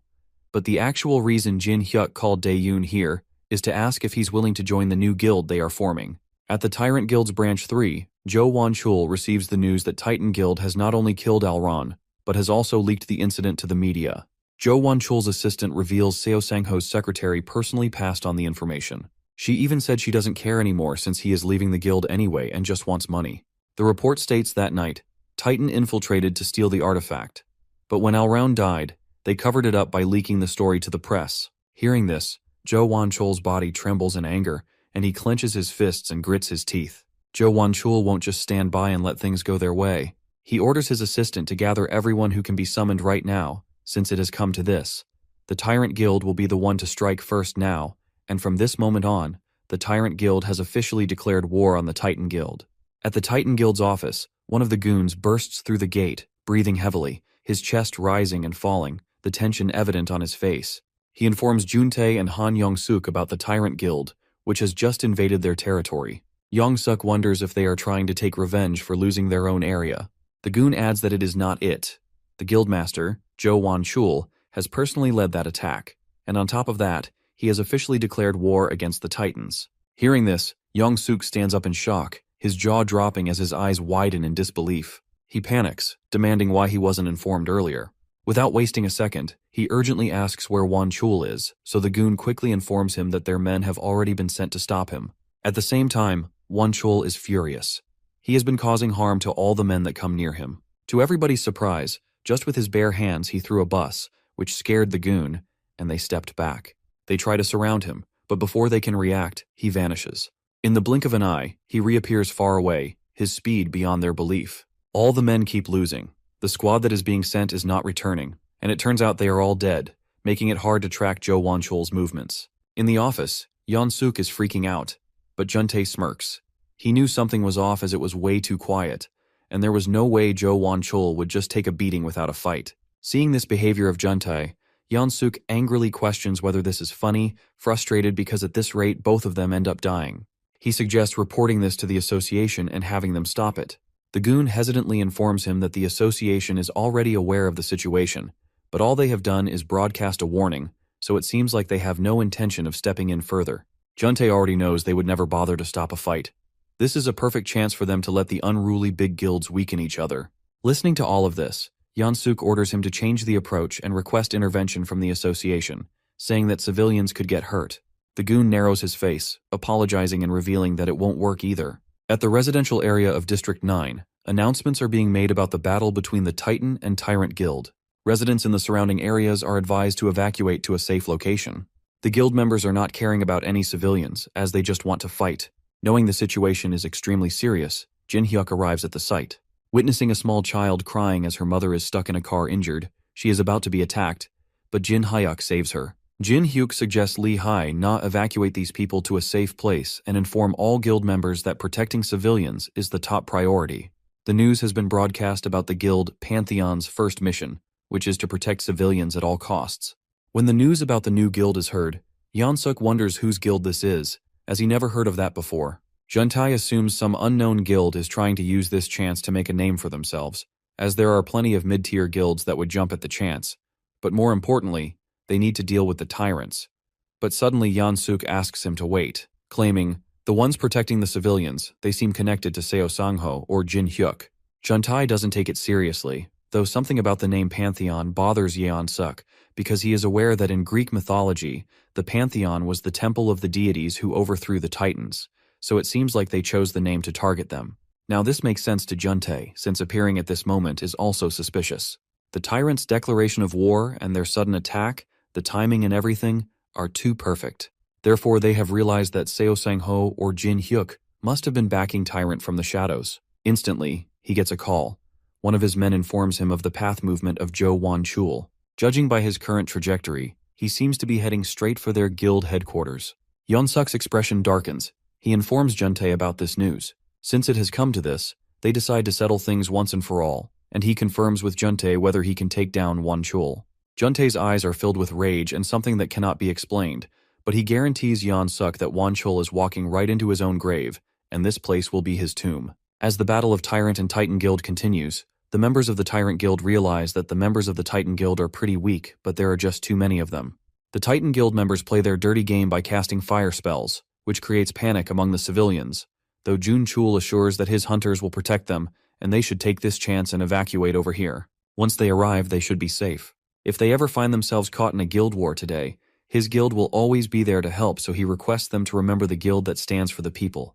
Pantheon. All the civilians look at him confusingly, because even in the extremely serious state, this guy is promoting the guild. At the same time, Hyung-il informs Jun-chul an association officer has arrived. The association officer confirms from Jun-chul if he is the same guy who helped evacuate the civilians and expresses his gratitude. They avoided a major disaster, though he assures them to take it from here. However, the officer is shocked to witness a guild that actually cares about the civilians and asks the name of the guild. Jun-chul feels honored that the association thinks that way and reveals that they are a newly formed guild called Pantheon. Jun-chul knows, firstly, the association showed up late and now tries to smooth things over with empty words. Still, they somewhat achieved their goal to give the guild a good public image among civilians, and now, even the association sees them in a positive light. Jun-chul and Hyung-il have done their part. The rest is up to Guildmaster Kang Jin-hyuk. Afterward, Hyung-il, Jun-chul, and Lee Hye-na meets Jin-hyuk, he explains. Since this is a war between two guilds, the scale will be massive, and because they are fighting the city, civilians will definitely get caught up in it. So for now, Pantheon Guild's first priority is to protect civilians and establish a positive image for themselves. Jun-chul promises. As he said, they are doing their best to protect the civilians, but fundamentally, they need a way to end the war itself. That being said, Jin-hyuk assures him not to worry about that part, and calls his Dae-yoon for the update on Jo Won-chul's movements. As expected, Jo Won-chul is heading straight for the Titan Guild, so Jin-hyuk decides to get going. Out of curiosity, the women then questions about the need to track Won-chul's movements. In response, our boy elaborates if that piece of work and Kang Jun-tae fight in the city, the damage will be unbelievable, and one of them will definitely die. My guy intends to take the both of them down at once. Hyena stuns, her mind raced with questions. Is he serious right now? She knows he has got stronger, but taking on two S-hunters alone is hard. Jin-hyuk then takes his leave and reminds his guild members to focus on keeping the civilians safe. Hyena knows right now they just need to trust him, do their part, and hope for him to come back safely. At the Titan's base, Won-chul studies building. Meanwhile, the goons notice him and try contacting the control room immediately. As they are informed that Jo Won-chul has appeared at the main gate and request for urgent backup, they are both sent crashing to the ground as Won-chul forcefully pushes them. He tells them he has no interest in dealing with small fries and gives them an opportunity to live if they call their guildmaster right now. The guy quickly informs the control room to contact the guildmaster, but also ends up getting beaten by Won-chul. Receiving this news, Yeon-suk understands Won-chul has actually stormed all the way here. Though Juntae never thought he'd walk right into his own death and guarantees to bring the head of the tyrant guildmaster to Yeon-suk as a gift. The news is going countrywide about the war that has erupted between the major guilds in the middle of the city. To prevent civilian casualties, the police and the Hunter Association have issued a regional lockdown, restricting traffic and sealing off the battle zones. Additionally, the Hunter Association is operating shelters for residents in the affected areas. If someone is in designated areas, they should evacuate immediately according to the association's guidance. At the same time, Wan Chul has been knocking out the small fries, announcing Titan has already fallen, and these weaklings are supposed to be the elite forces guarding the main base.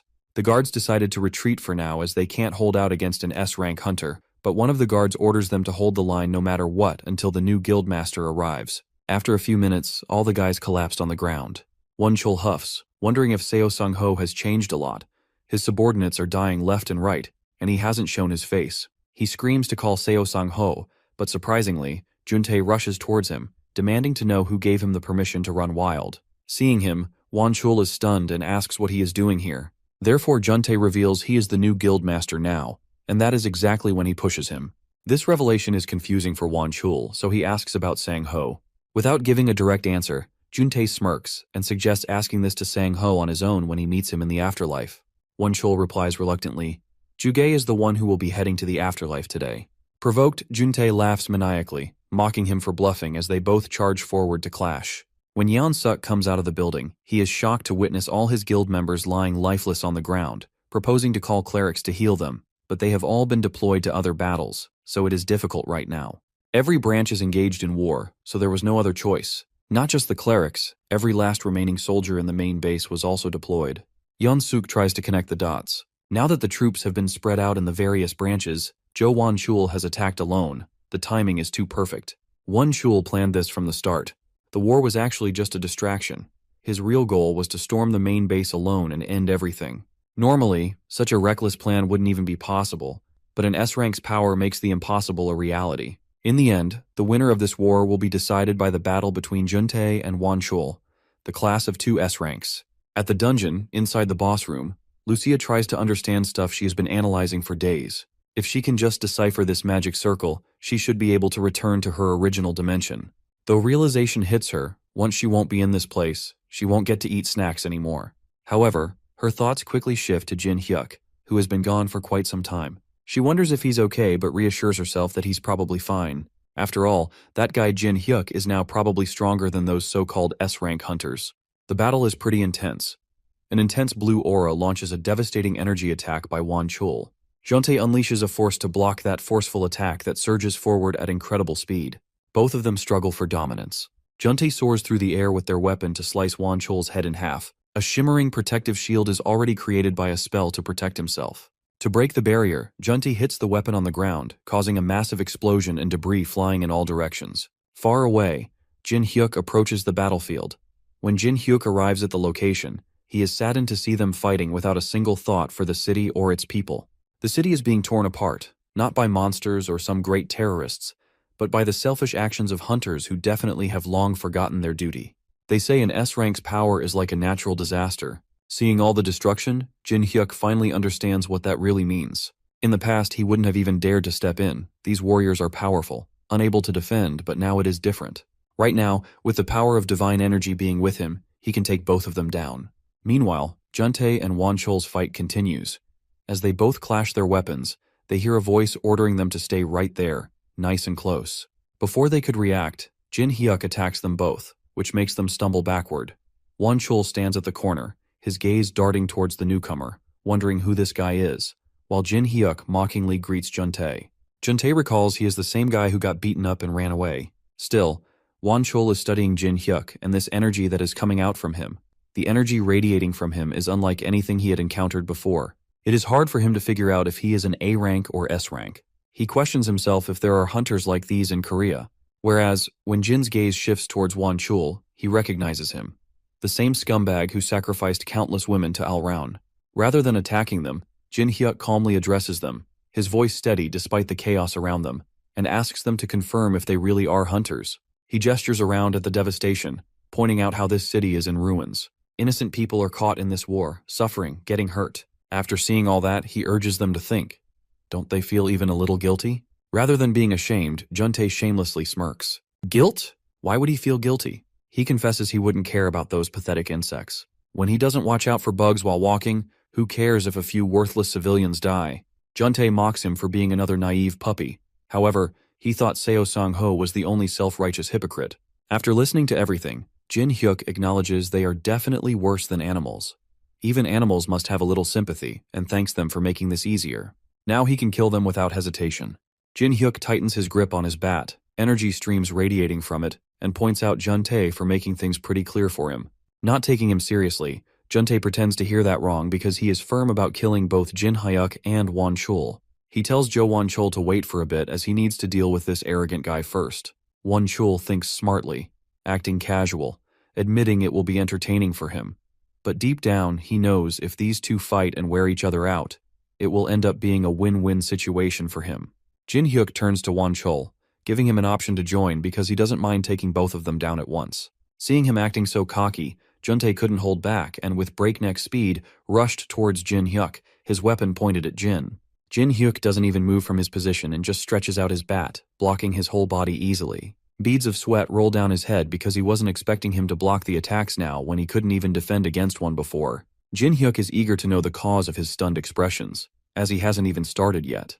With a swift flick of his enchanted bat infused with divine energy, Juntae is pushed back. Won Chul's eyes widen since he never imagined Juntae getting pushed back like this with such intensity. Taking Juntae's shock as an opportunity, Jin Hyuk quickly moves forward to hit him, but he deflects the attack quickly by tilting his head a bit.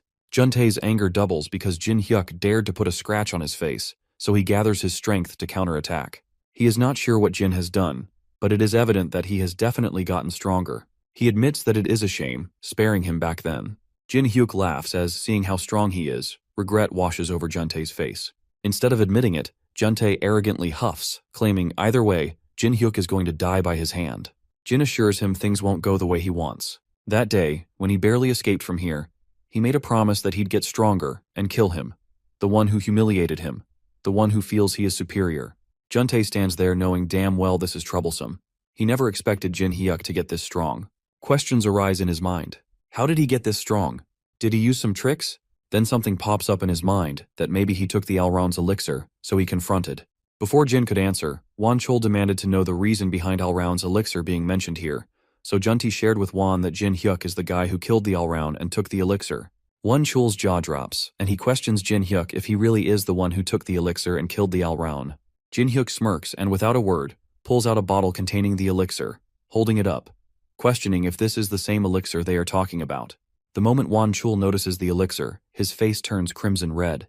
It triggers something inside him, and he eventually runs to attack him. When Jin Hyuk dodges the attack, his anger doubles, so he tries attacking him again with a forceful punch, but ends up punching the ground, because with a blink of an eye, Jin Hyuk disappears from the front. He again dodges the attack by leaping even from being trapped by his whole body. Jin Hyuk is well aware that if that last attack had hit, it could have been very dangerous, so he takes a sigh of relief. Although his attention shifts towards the sky when he spots a drone flying. An announcement is being made from the drone. It is a live stream to broadcast the battle between two S-rank hunters using a drone. The battlefield has turned into a complete war zone, with every building destroyed. They reveal as the battle continues, a new hunter has entered the scene. They mean Jin Hyuk. Though they haven't identified the whereabouts and information of the newcomer, he is holding his ground against the two S-ranks. In another environment, Secretary Lee Hai-na takes a sigh of relief as everything is going according to the plan. It looks like the media has arrived safely at the scene. With this, the stage is set exactly how they wanted. Juntae can't believe his eyes as he watches our boy effortlessly dodging the attacks of the tyrant's guildmaster. Not just that, his counterattacks are even more powerful, and he is landing every single one of them. He starts to wonder what he did to get this strong. Meanwhile, Won Chul is getting his ass kicked by a teenager. After getting thrown to the ground, he gets up and asks him if he is really going easy on him. This makes him even furious as he thinks that the kid is looking down on him. He screams, asking Juntae to stay out of the fight since it's going to be him who takes our boy down. With all his strength, he charges forward and mentions that things are going to be different from now on. However, this seems to be all cope as he continues getting destroyed, still can't land a single hit. Jin Hyuk pushes him back with his bare fists and says that things look the same to him. Without giving him any break, he steps forward and hits him with his bat, and the guy barely manages to block it. At the same time, Juntae appears from behind, trying to catch our boy with a sneak attack. Unfortunately for him, Jin Hyuk is several levels ahead of him, so he simply blocks using his bat without even looking at him. The impact is so strong that it literally shatters his spear into pieces. He starts to panic as he watches the MC coming at him and falls down with just the shockwave of his bat swings. Not seeing any other way out of this, Won Chul suggests teaming up even though they were just fighting each other minutes earlier. The guy suggests making an alliance until they defeat Jin Hyuk. Juntae still doesn't seem to trust him, so he threatens to kill him if he backstabs him during their alliance. Wancheol shouts at him to fall into position, as they both might have a chance against our boy if they combine their strengths. Meanwhile, the news reporter mentions that the identities of the two S-rank hunters fighting in the war have been revealed. However, they still don't know anything about the hunter who just joined their fight. Moreover, they haven't heard anything from the guildmaster of the Titan Guild. Just as the reporter mentions this, we see Seo Sang-ho slowly opening his eyes in his room. Immediately after waking up, the first thing he does is to get dressed. Bro cares more about his guild's aura than his own health. After getting ready, he looks for Hyena and wonders where she is. Meanwhile, she gets a call while she is on her way to the battle zone. She is shocked to hear that he is finally awake and puts him on speed on everything that's going on. Seo Sang-ho asks her where she is, and she tells him that she is headed to the war zone, explaining that Jin-hyuk formed a new guild, and she is now a part of it. All of this is too much for the guildmaster to handle, so he decides to contact Jin-hyuk directly and ask him about it. However, Hyena tells him that it's not possible since the MC is literally fighting two S-rank hunters as they speak. Hearing this, Seo Sang-ho gets up from his seat, knowing that the kid can't fight two S-ranks no matter how strong he is. He asks her for the location and says that he is going there himself. Hyena is a bit hesitant as she is worried about his health, but he tells her that it all happened because of him. As the guildmaster, he can't just sit back and relax while they continue to fight. She finally agrees and sends him the location of the fight. Even though she is worried about his health, she knows that she has to trust his decision, since he is the only one who might be able to stop it. Hyena thinks to herself that this isn't the time to hesitate, and she needs to do what's required of her. Meanwhile, Juntae is trying his best to land a single hit on our boy, but he gets brutally outclassed. Jin-hyuk is reading him like a book and blocking all of his attacks without any effort. As the fight gets intense, the shockwaves from their attacks start traveling even further. While the MC seems distracted with Juntae, the other S-rank charges at him from behind, trying to finish the job. However, our boy is just too smart for them, so he quickly jumps up, making them both almost hit each other. Seeing that his partner is exhausted, Wancheol asks him to drink a mana potion while he holds the kid off. Juntae is a bit annoyed that he has to work with him, but he knows that he is right, so he takes out a mana potion and starts to drink it. He thinks that they might be able to take him out if they pour all of their mana into a single attack. As he recovers, the other S-rank hunter seems to be struggling a bit, handling the MC alone. While grabbing his fist, Jin-hyuk looks at him coldly and asks him why he isn't killing him to get the elixir for himself. He even mocks him, asking him to put in a bit more effort. Before the S-rank can do anything, he twists his wrist, breaking it instantly, and hits him with his bat. Juntae watches with his eyes wide open as the mighty Wancheol gets tossed around like a doll. Seeing him on the ground, our boy slowly walks over to him and asks if he is still breathing. He tells him that he can't let him live due to the crimes he has committed. He lured innocent women and kidnapped them to be used as a sacrifice for Elround. Those who refused to follow him were locked away, and the guild members who obeyed him were drowned in drugs. What's happening to him right now is the consequence of his past actions. While taking his last breaths on the ground, Wancheol can't believe that his life is ending in such a pathetic way. Our boy raises his bat above his chest and asks him if he has any last words. The S-rank looks up at him with despair in his eyes and asks him if he is going to kill him for such a trivial reason. He starts begging for his life, saying that he will make him the guildmaster if he spares him. However, Jin-hyuk makes sure that he understands there is no negotiation. All he wanted to do was to ask for his last wish. He had already made up his mind when he saw those people trapped that day, just waiting to die. Wancheol still doesn't understand why he wants to kill him just because he kidnapped some people. Whatever the case, the MC knows that he has enough reason to kill him, so he simply stabs him with the bat and finishes him off. The guy screams as the bat pierces his chest, thinking to himself that he can't die like this. However, none of that matters, and he slowly loses consciousness. After he dies, our boy makes sure to remind him to apologize to all the people he killed in the afterlife. Meanwhile, Juntae watches in horror, wondering if he should take this opportunity to strike Jin-hyuk while he's distracted. Nevertheless, the fear in his eyes reveals he no longer believes he can win. The only thing he can think about is running, but it's too late for that. Jin-hyuk notices him trying to escape and throws his bat directly at him, asking where he is trying to go. The bat flies at him with the speed of a bullet, and the S-rank barely manages to deflect it. He tries playing it cool and says that he is not running. Instead, he is just letting him off the hook this time. The guy believes that he is faster than the MC, so he can easily outrun him. Unfortunately, for him, this is not the case as our boy immediately catches up to him and tells him that he doesn't need to hold back. At the same time, Seo Sang-ho and Hyena reach the destroyed buildings. She takes him to the location and mentions that he will reach the battle zone once he passes it. Before he leaves, she asks him to consider one last time, but the guy has already made up his mind. He tells her that he can't leave everything to Jin-hyuk, so he must help him. Hyena suggests that he recover a bit, but he tells her that he has already made up his mind to end what he started. She finally gives in and asks him not to push himself beyond what's necessary. As Seo Sangho prepares to go, he looks up at the sky and asks Jinhyuk to wait for him. Meanwhile, Youngsok is watching the entire fight from a rooftop. He thinks to himself that the situation has gotten complicated and should have ended as a duel between the two S-rank hunters. However, he never thought someone more powerful than them would join the fight. As the fight continues, he realizes that he must abandon Juntai since he has no way of saving him. He wanted to create the greatest guild and considered Seo Sangho to be a barrier to his goal. Therefore, he poisoned him, and now there is no one who can stop him from building the guild he wants. He looks at Junhyuk and says that he will let him off this time. For now, he needs to escape and focus on twisting the public opinion in his favor. Before Seo Sangho left to help the MC, Hyena told him something important. She revealed that when monitoring the battle zone with the drones, she saw Youngsok standing on the rooftop of the Titan building. Back in the present, the guildmaster appears behind the traitor, making him shake in fear and disbelief. Before the guy can do anything, he screams his name and grabs him by the collar. He wants to know why he would do something like this to his own guild. Youngsok looks at him and asks if he truly doesn't know the reason. He claims that he did it because the guild doesn't need him anymore. This hits the guildmaster a bit hard, and he asks him what he means. The guy explains that he was stopping the guild from growing, and they have no use for such a leader. Seo Sangho sees through his crap talk and calls him out, saying that he is only trying to justify his actions since he did all of that because of his own greed. Youngsok, on the other hand, argues that he saved the guild from being destroyed by him. The guildmaster doesn't agree with this and tells him that the guild is being destroyed because of what he did and the incident that he orchestrated. The traitor has nothing left to say, so he summons his knife and tries stabbing the guildmaster. Despite not being fully recovered, Seo Sangho easily dodges the attack, telling him that he continues to disappoint him to the very end. This gives the guy a chance to escape, and he starts running, thinking to himself that his only crime was creating the greatest guild. He blames Jinhyuk for interfering with his plan and jumps off the building. The guildmaster isn't going to let him get away with his crimes, so he chases after him and summons his own weapon. While still in the air, he swings his axe and hits the guy directly in the head, telling him to take responsibility for the disaster he has caused.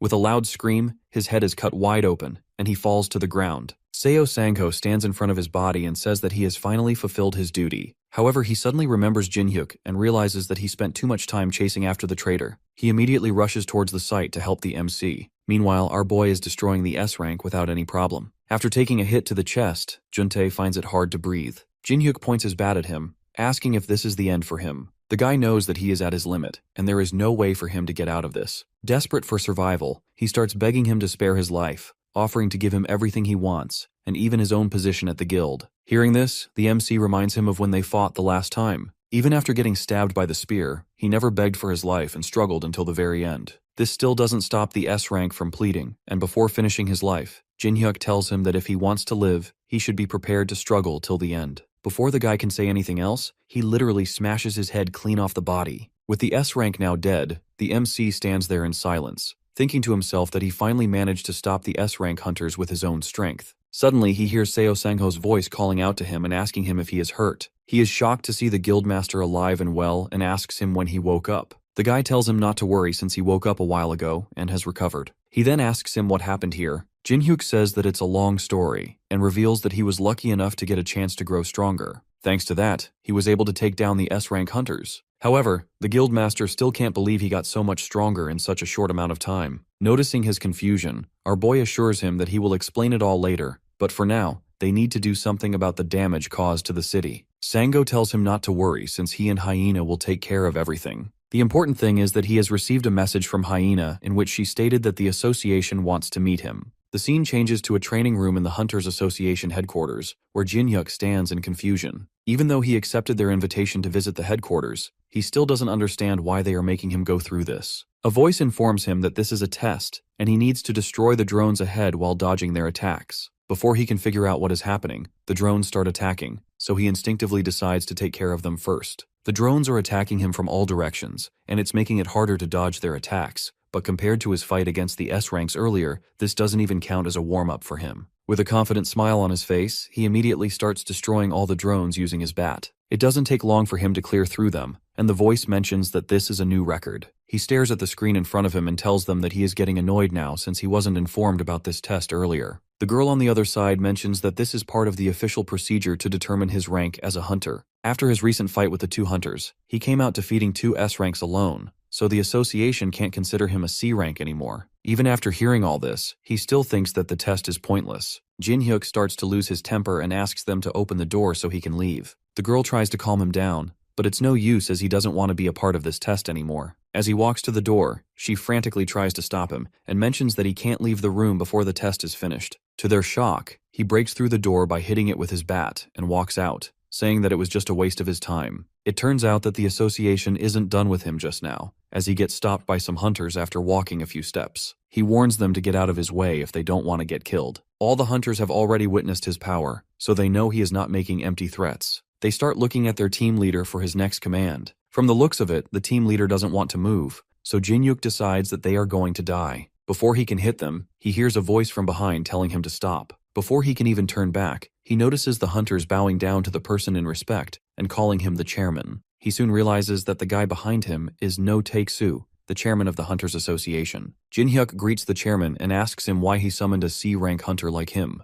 The chairman notices that he is upset and apologizes, explaining that the reason he called him here is that someone wanted to meet him. The person he is talking about is none other than the strongest hunter in South Korea, Cheon Sang-ho. Even our boy is shocked after seeing the #1 hunter in front of him. As the guy walks towards him with his immaculate drip, he wonders why someone like him would like to meet him. Cheon steps forward to shake his hand with the MC, which feels like a fan moment. He asks him why he wanted to meet him, and the guy mentions that he saw footage of his recent fight with the two S-rank hunters. Cheon compliments him for his performance and says that he just wanted to meet him in person. The MC thanks him, but he knows there is something more to this. It doesn't take long for the top-ranked hunter to reveal that he wants to ask him for a favor. Meanwhile, Seo Sang-ho and Hyena are having a discussion over tea at his apartment. She informs him that, according to their latest findings, the remnants of the Tyrant Guild and the Titan Guild have now merged into the Pantheon Guild with the approval of the association. She apologizes, saying that she tried her best to save the guild. Hearing this, he tells her that it was the right call to disband the guild. It seems like he regrets his past actions a bit, and thinks that he could have avoided this mess if he had listened more to the other guild members. With this, he announces his retirement from the hunting business. Hyena hands him a contract form and says that it will be a waste for him to retire now. After taking a look at the contract, he realizes that it's a registration form for the Pantheon Guild. She tells him that their guild needs someone like him, and that's also what their guild master believes. Hearing this, he asks her if she is already part of the guild. She winks at him and confirms that she now works for the Pantheon Guild. Meanwhile, Jin-hyuk and Cheon are standing face to face, prepared for a duel. He finds this entire situation weird since he was initially thrown into a test room,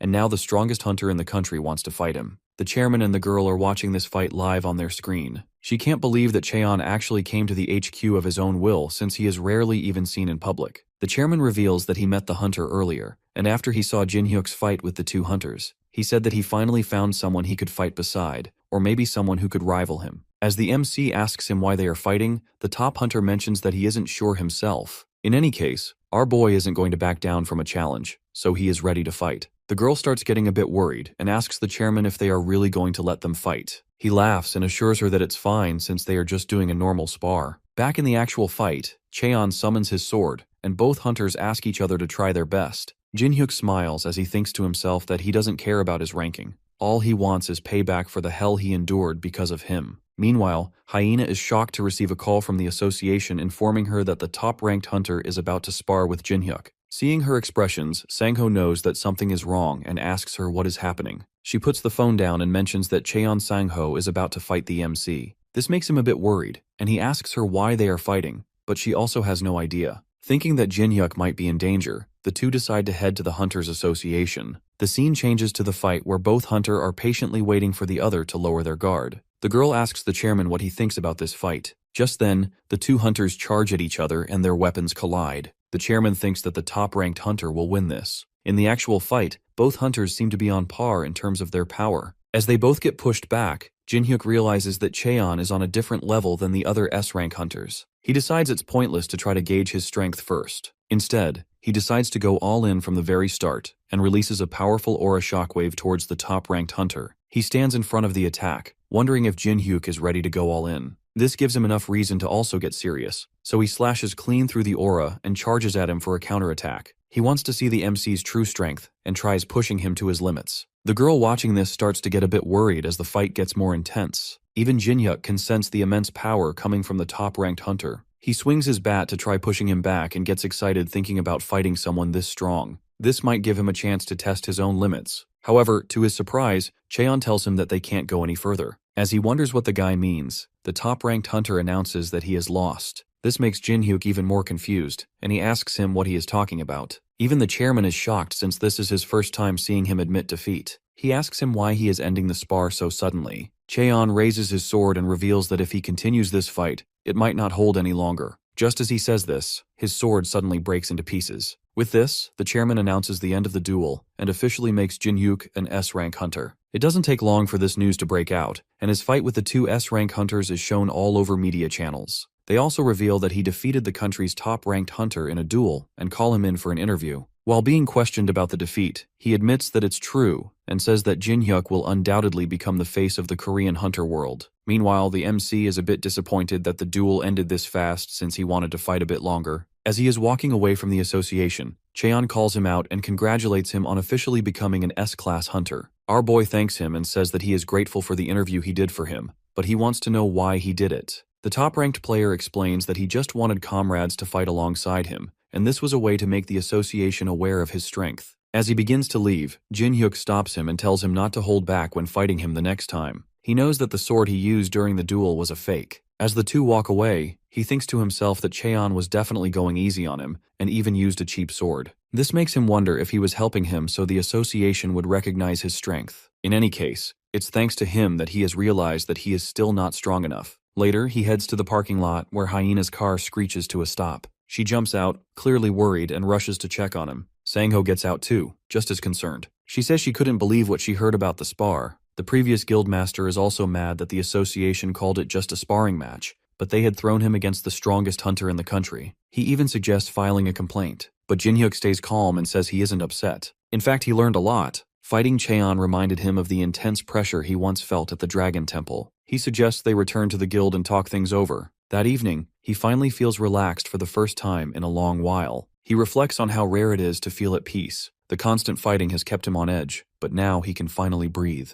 Just then, he gets a call from Junshul, the guild manager. The guy asks if he's okay after the fight with Cheon and reminds him not to overdo it. Strength is important, but so is staying alive since he is the guild master. The MC appreciates the concern and promises to take care of himself. He changes the topic and asks how the guild is doing. Junshul gives good news, informing him that they've officially taken over the Titan and Tyrant Guild's assets, which were once their biggest rivals. They've also opened new hunting zones that are buzzing with activity. These new areas are helping the guild grow stronger and protect its territory from other guilds. He invites Jin-hyuk to visit soon, and he agrees. After the call, our boy sits quietly, exhausted. He wants to rest, but he knows he has responsibilities. Instead of relaxing, he decides to go to a dungeon and catch up with Cheon. He stops by the dwarf craftsman's workshop to ask for help. The dwarf isn't too happy to see him, complaining that he only shows up when he needs something. Jin-hyuk apologizes and says he needs his weapon upgraded. The dwarf complains that he always disappears when he's sent on errands, making him unreliable. The MC explains he had his reasons and promises to make it up to him. When he tells the dwarf about the spar with Cheon,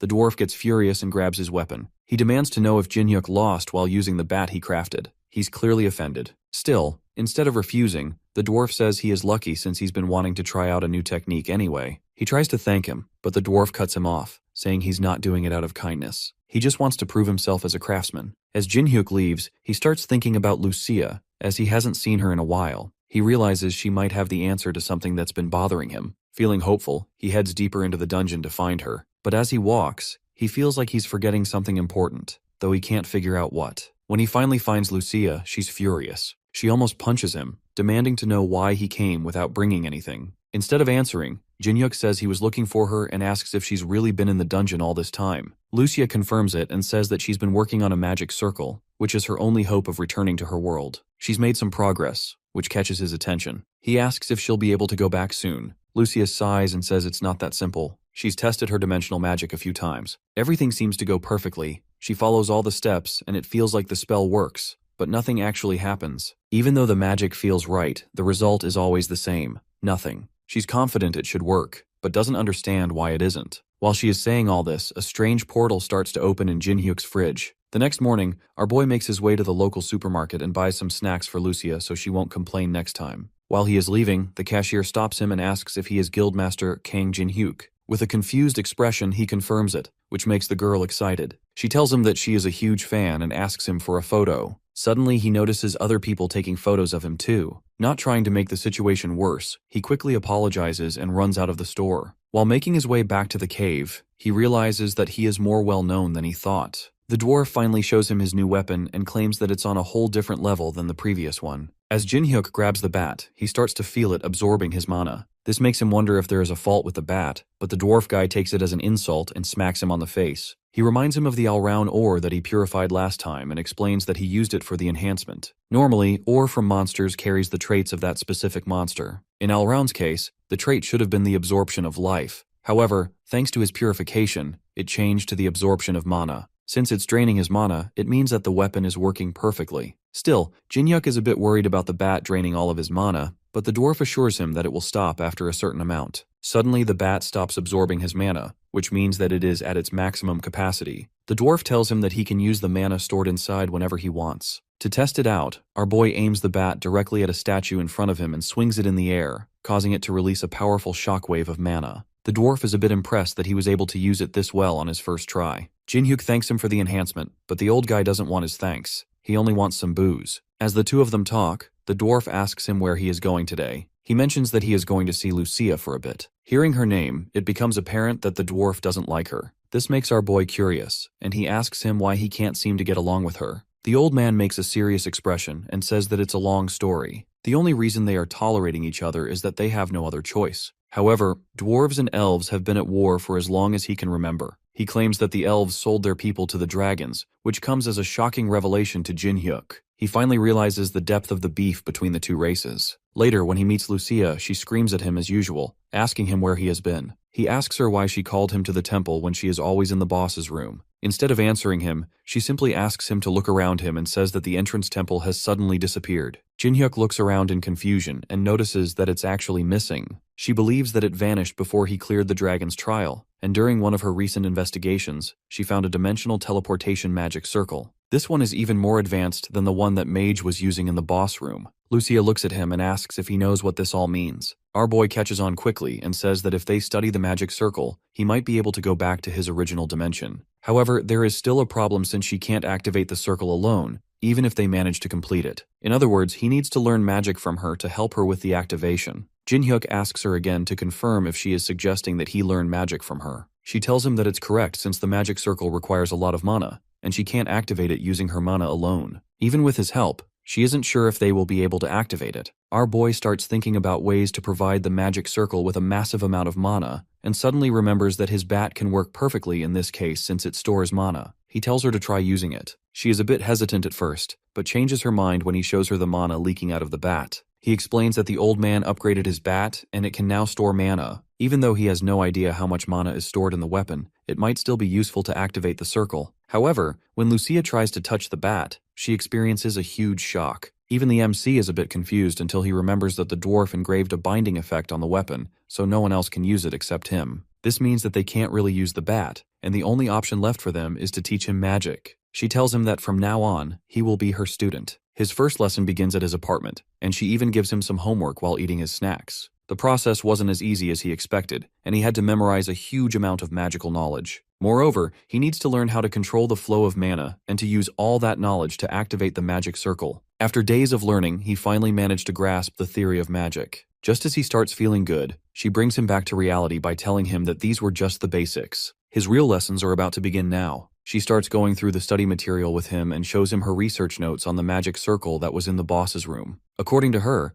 the reason the magic circle failed was because the mage modified the original circle to handle all the mana on his own, since it requires a massive amount just to activate. As a result, the teleportation itself succeeded, but the dungeon appeared in his room instead. Hearing all this, Jin-hyuk asks her why they are even talking about that magic circle if it was a failure. She tells him that even if it was a failure, they can compare it to the magic circle in the Dragon Temple and figure out why it failed. This will help them make a better one that actually works. From that day on, the the two of them continued researching how to create the perfect magic circle. Jin-hyuk got more and more proficient in magic as time went on, and before long he could finally use it to pour mana into the magic circle. He fills the bat with the maximum amount of mana and starts pumping it all into the magic circle. Lucia is also helping him in the process and tells him that she will give him a signal when he has poured enough mana. As the two start pouring mana into the magic circle, it suddenly lights up and starts glowing. This is a sign that the magic circle is reacting to the mana. Jin-hyuk just needs to continue pouring in mana until it finally activates. However, something goes wrong, and his bat unexpectedly starts leaking aura. He tries his best to stop it, but it's not under his control. Even Lucia is confused and asks him why he is injecting aura into the circle. The MC tells her that he is also not sure what is going on, and the two try their best to keep the circle active. Moments later, the ground beneath them starts shaking, and the floor below the magic circle completely collapses. Fortunately, they both manage to back off before the ground collapses, so they don't get caught up in the mess. However, this also means that their only option of going back is now gone. Lucia screams at him, blaming him for making the circle disappear. Meanwhile, the portal inside his fridge starts to glow even more. Later, the two of them sit in his apartment while she eats some snacks. He apologizes to her, saying that he never thought his bat would start injecting aura into the circle. She is still not convinced and screams at him, saying that he doesn't even know the difference between mana and aura. My man literally gets pushed back by her words and explains that he uses the bat for fighting all the time,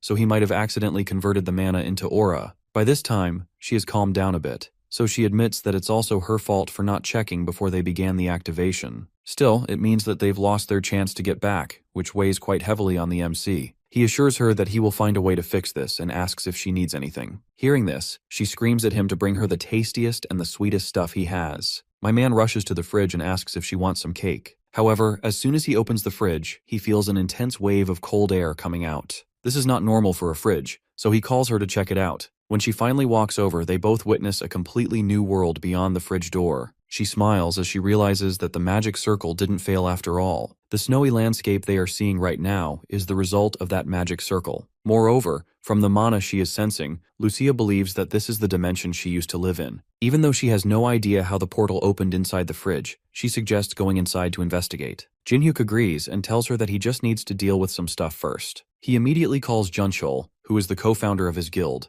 and asks him if he can come to his place. At the same time, he invited Hyena to join them too. When they finally arrive, he explains to them that he is temporarily going away in order to train. After fighting Cheon, he realized that he was still not good enough. Hearing this, the co-founder asks him if he has figured out a way to get even stronger. He tells him that he is not certain yet, but it can be a possibility. Hyena sends him a report and mentions that the guild is doing well for now, but if he is gone for too long, things might become difficult to handle. Before Jin-hyuk can even answer, our boy Junchul stands up and assures him that there is nothing to worry about. He says that he will handle all that stuff so he doesn't have to worry. Since their guild influence is as strong as his, he can go and come back even stronger. Later, Junchul calls another guild member and informs him that the guildmaster is going away for a while, so he will be handling more of the guild's responsibilities. The man is a bit worried hearing this, and asks if it's really okay for him to leave at a time like this. The co-founder assures him that it's fine, since when the guildmaster comes back stronger, their influence will grow even more, and they will become the #1 guild in the country. Meanwhile, Lucia is waiting for our boy to change. He comes out with a heavy winter coat and apologizes, saying that he had more to pack than he thought. Afterwards, he hands her a special bow with some arrows, and reveals that the dwarf instructed him to give it to her. She quietly analyzes the weapon for a bit and says that giving her a few arrows is not a big deal. However, her expression suddenly shifts as she realizes that the arrowhead is top quality. Jin-hyuk expresses excitement, saying that he thought it was a normal arrow since he tossed it so casually. He mentions that the old guy really looks out for her. Lucia still isn't ready to admit it,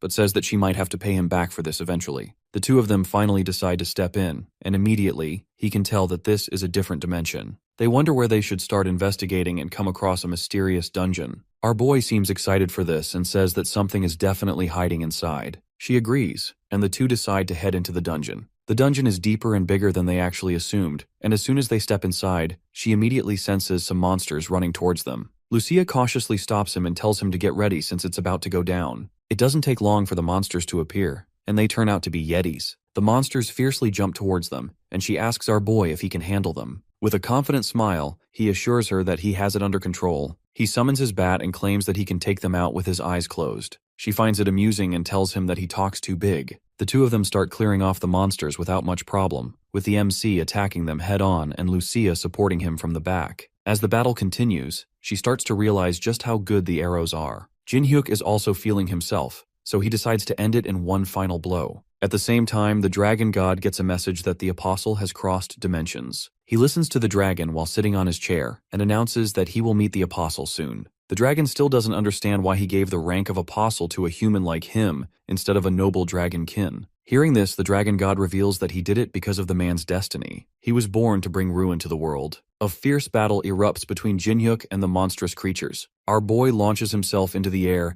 and prepares to end the fight swiftly. Without hesitation, he strikes down with his bat like a bolt of lightning. The weapon crashes into the creature's skull, killing it instantly. Breathing heavily, he opens his inventory and reads the name of the monster, Yeti.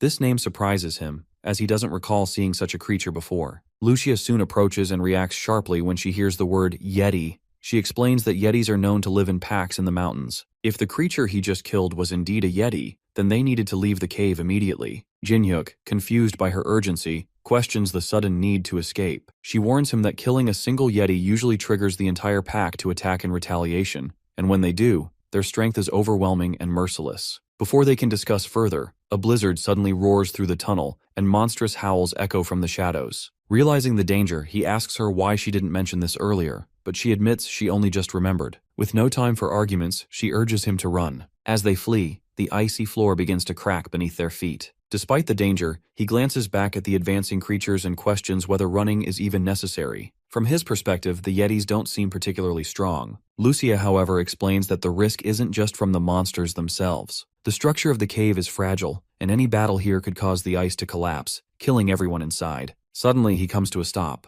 Lucia, alarmed, demands to know why he's halting in such a dangerous place. He replies calmly that he has a tool that might help. He pulls out a flash grenade and plans to use it to freeze the monsters in place. Just as he prepares to throw it, something unexpected happens. Instead of chasing them further, the Yetis start to retreat back into the cave. Both Jin-hyuk and Lucia are taken aback. The creatures, which moments earlier had been charging at them, now appear frightened. She looks toward the depths of the cave and suggests that the Yetis might be sensing something even more dangerous ahead. She believes their instincts are warning them not to go any further. The MC is shocked by the idea that something so terrifying could exist deeper in the cave, something that could scare off an entire pack of Yetis. She confirms she senses a strange and powerful magical energy, unlike anything she's felt before. It's dark, twisted, and deeply unsettling. She proposes that the only way to find out more is to continue forward. They push ahead until the tunnel opens into a vast hidden area. In the middle of the mist stands a large, snow-covered structure. Lucia points out that this is the source of the dark magical energy they've been sensing. Jin-hyuk decides they should investigate it closely, though Lucia remains tense. She warns that the aura surrounding the place is disturbingly unnatural. Even she, who had never known fear in battle, feels a deep unease in her chest, as if something inside the structure is watching them. Elsewhere, in a different space shrouded in darkness, the dragon god sits alone. He whispers that he has finally found what he was searching for. The last messenger has arrived, and now it's time to wait for what's to come. Meanwhile, the two of them start moving towards the temple. It's really cold, and the place feels tense, like something dangerous is up ahead. As they move further in, they see a man standing silently in the distance. Jin-hyuk feels that something is off about him, and Lucia warns that the man has dark energy coming from him. He wonders if the man is still human, and suggests they try talking to him. But she quickly says no and mentions that she has never felt this kind of mana before. Right then, the man starts to speak. His voice is rough, and he says he didn't expect anyone to come here. He asks if they were sent by him. Jin-hyuk replies that they just came to investigate because they sensed ominous mana and asks the man who he is. The man suddenly gets angry and yells that intruders can't be allowed to leave after seeing this place. The atmosphere becomes heavy. Lucia tells him to step back quickly. She suddenly remembers who this man is and explains that he's actually a dragon. The area around them shifts, and the man transforms into a huge red dragon right in front of them. The dragon says they've entered a sacred place and must pay the price. She gets ready to fight and says she's dealt with dragons before. The MC is shocked and tries to process what just happened,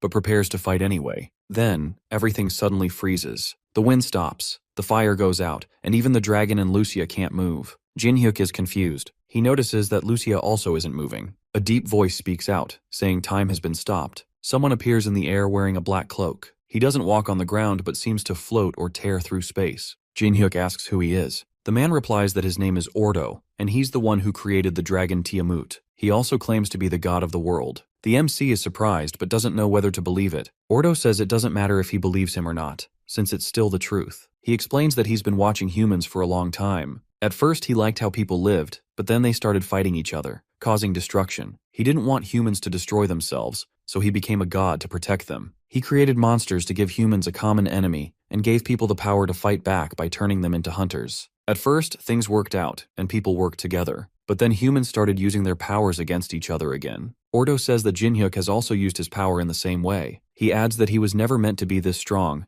and to become his apostle, he had to endure many more trials. But his plan failed because an anomaly from another dimension ruined everything. A powerful magician had moved the dungeon into his room, which allowed him to grow stronger earlier than expected. Ordo had tried to destroy the dungeon when Jinhyuk first entered, but the dragon god inside blocked him, so he gave up. Because of the dungeon's effects, he couldn't find him until recently, when the dragon god's presence vanished. Now he can finally meet him face to face. He then tells Jinhyuk that he had already marked him as his apostle long ago. His plan was for him to become a powerful protector of humanity, someone who could bring peace and stand at the top of the world. He offers him that position, saying it's his rightful place. But he also adds a threat. If he refuses, he'll have to die just for seeing this place. The MC thinks about it, then calmly says no. He admits that he used to want that kind of power and destiny, but he refuses to follow Ordo. He accuses him of knowing how much pain he went through and doing nothing to help. Now asking him to serve as his apostle feels like manipulation. Our boy tells him that he'd rather die fighting than be someone's puppet. The guy laughs at his response and says he is foolish for not understanding his deeper plans. Then he changes approach. He floats into the air and says that if Jinhyuk won't join him willingly, he'll use another method. He introduces a creature called Tiamut, which he created after capturing an ancient dragon from another world. It's his most powerful creation,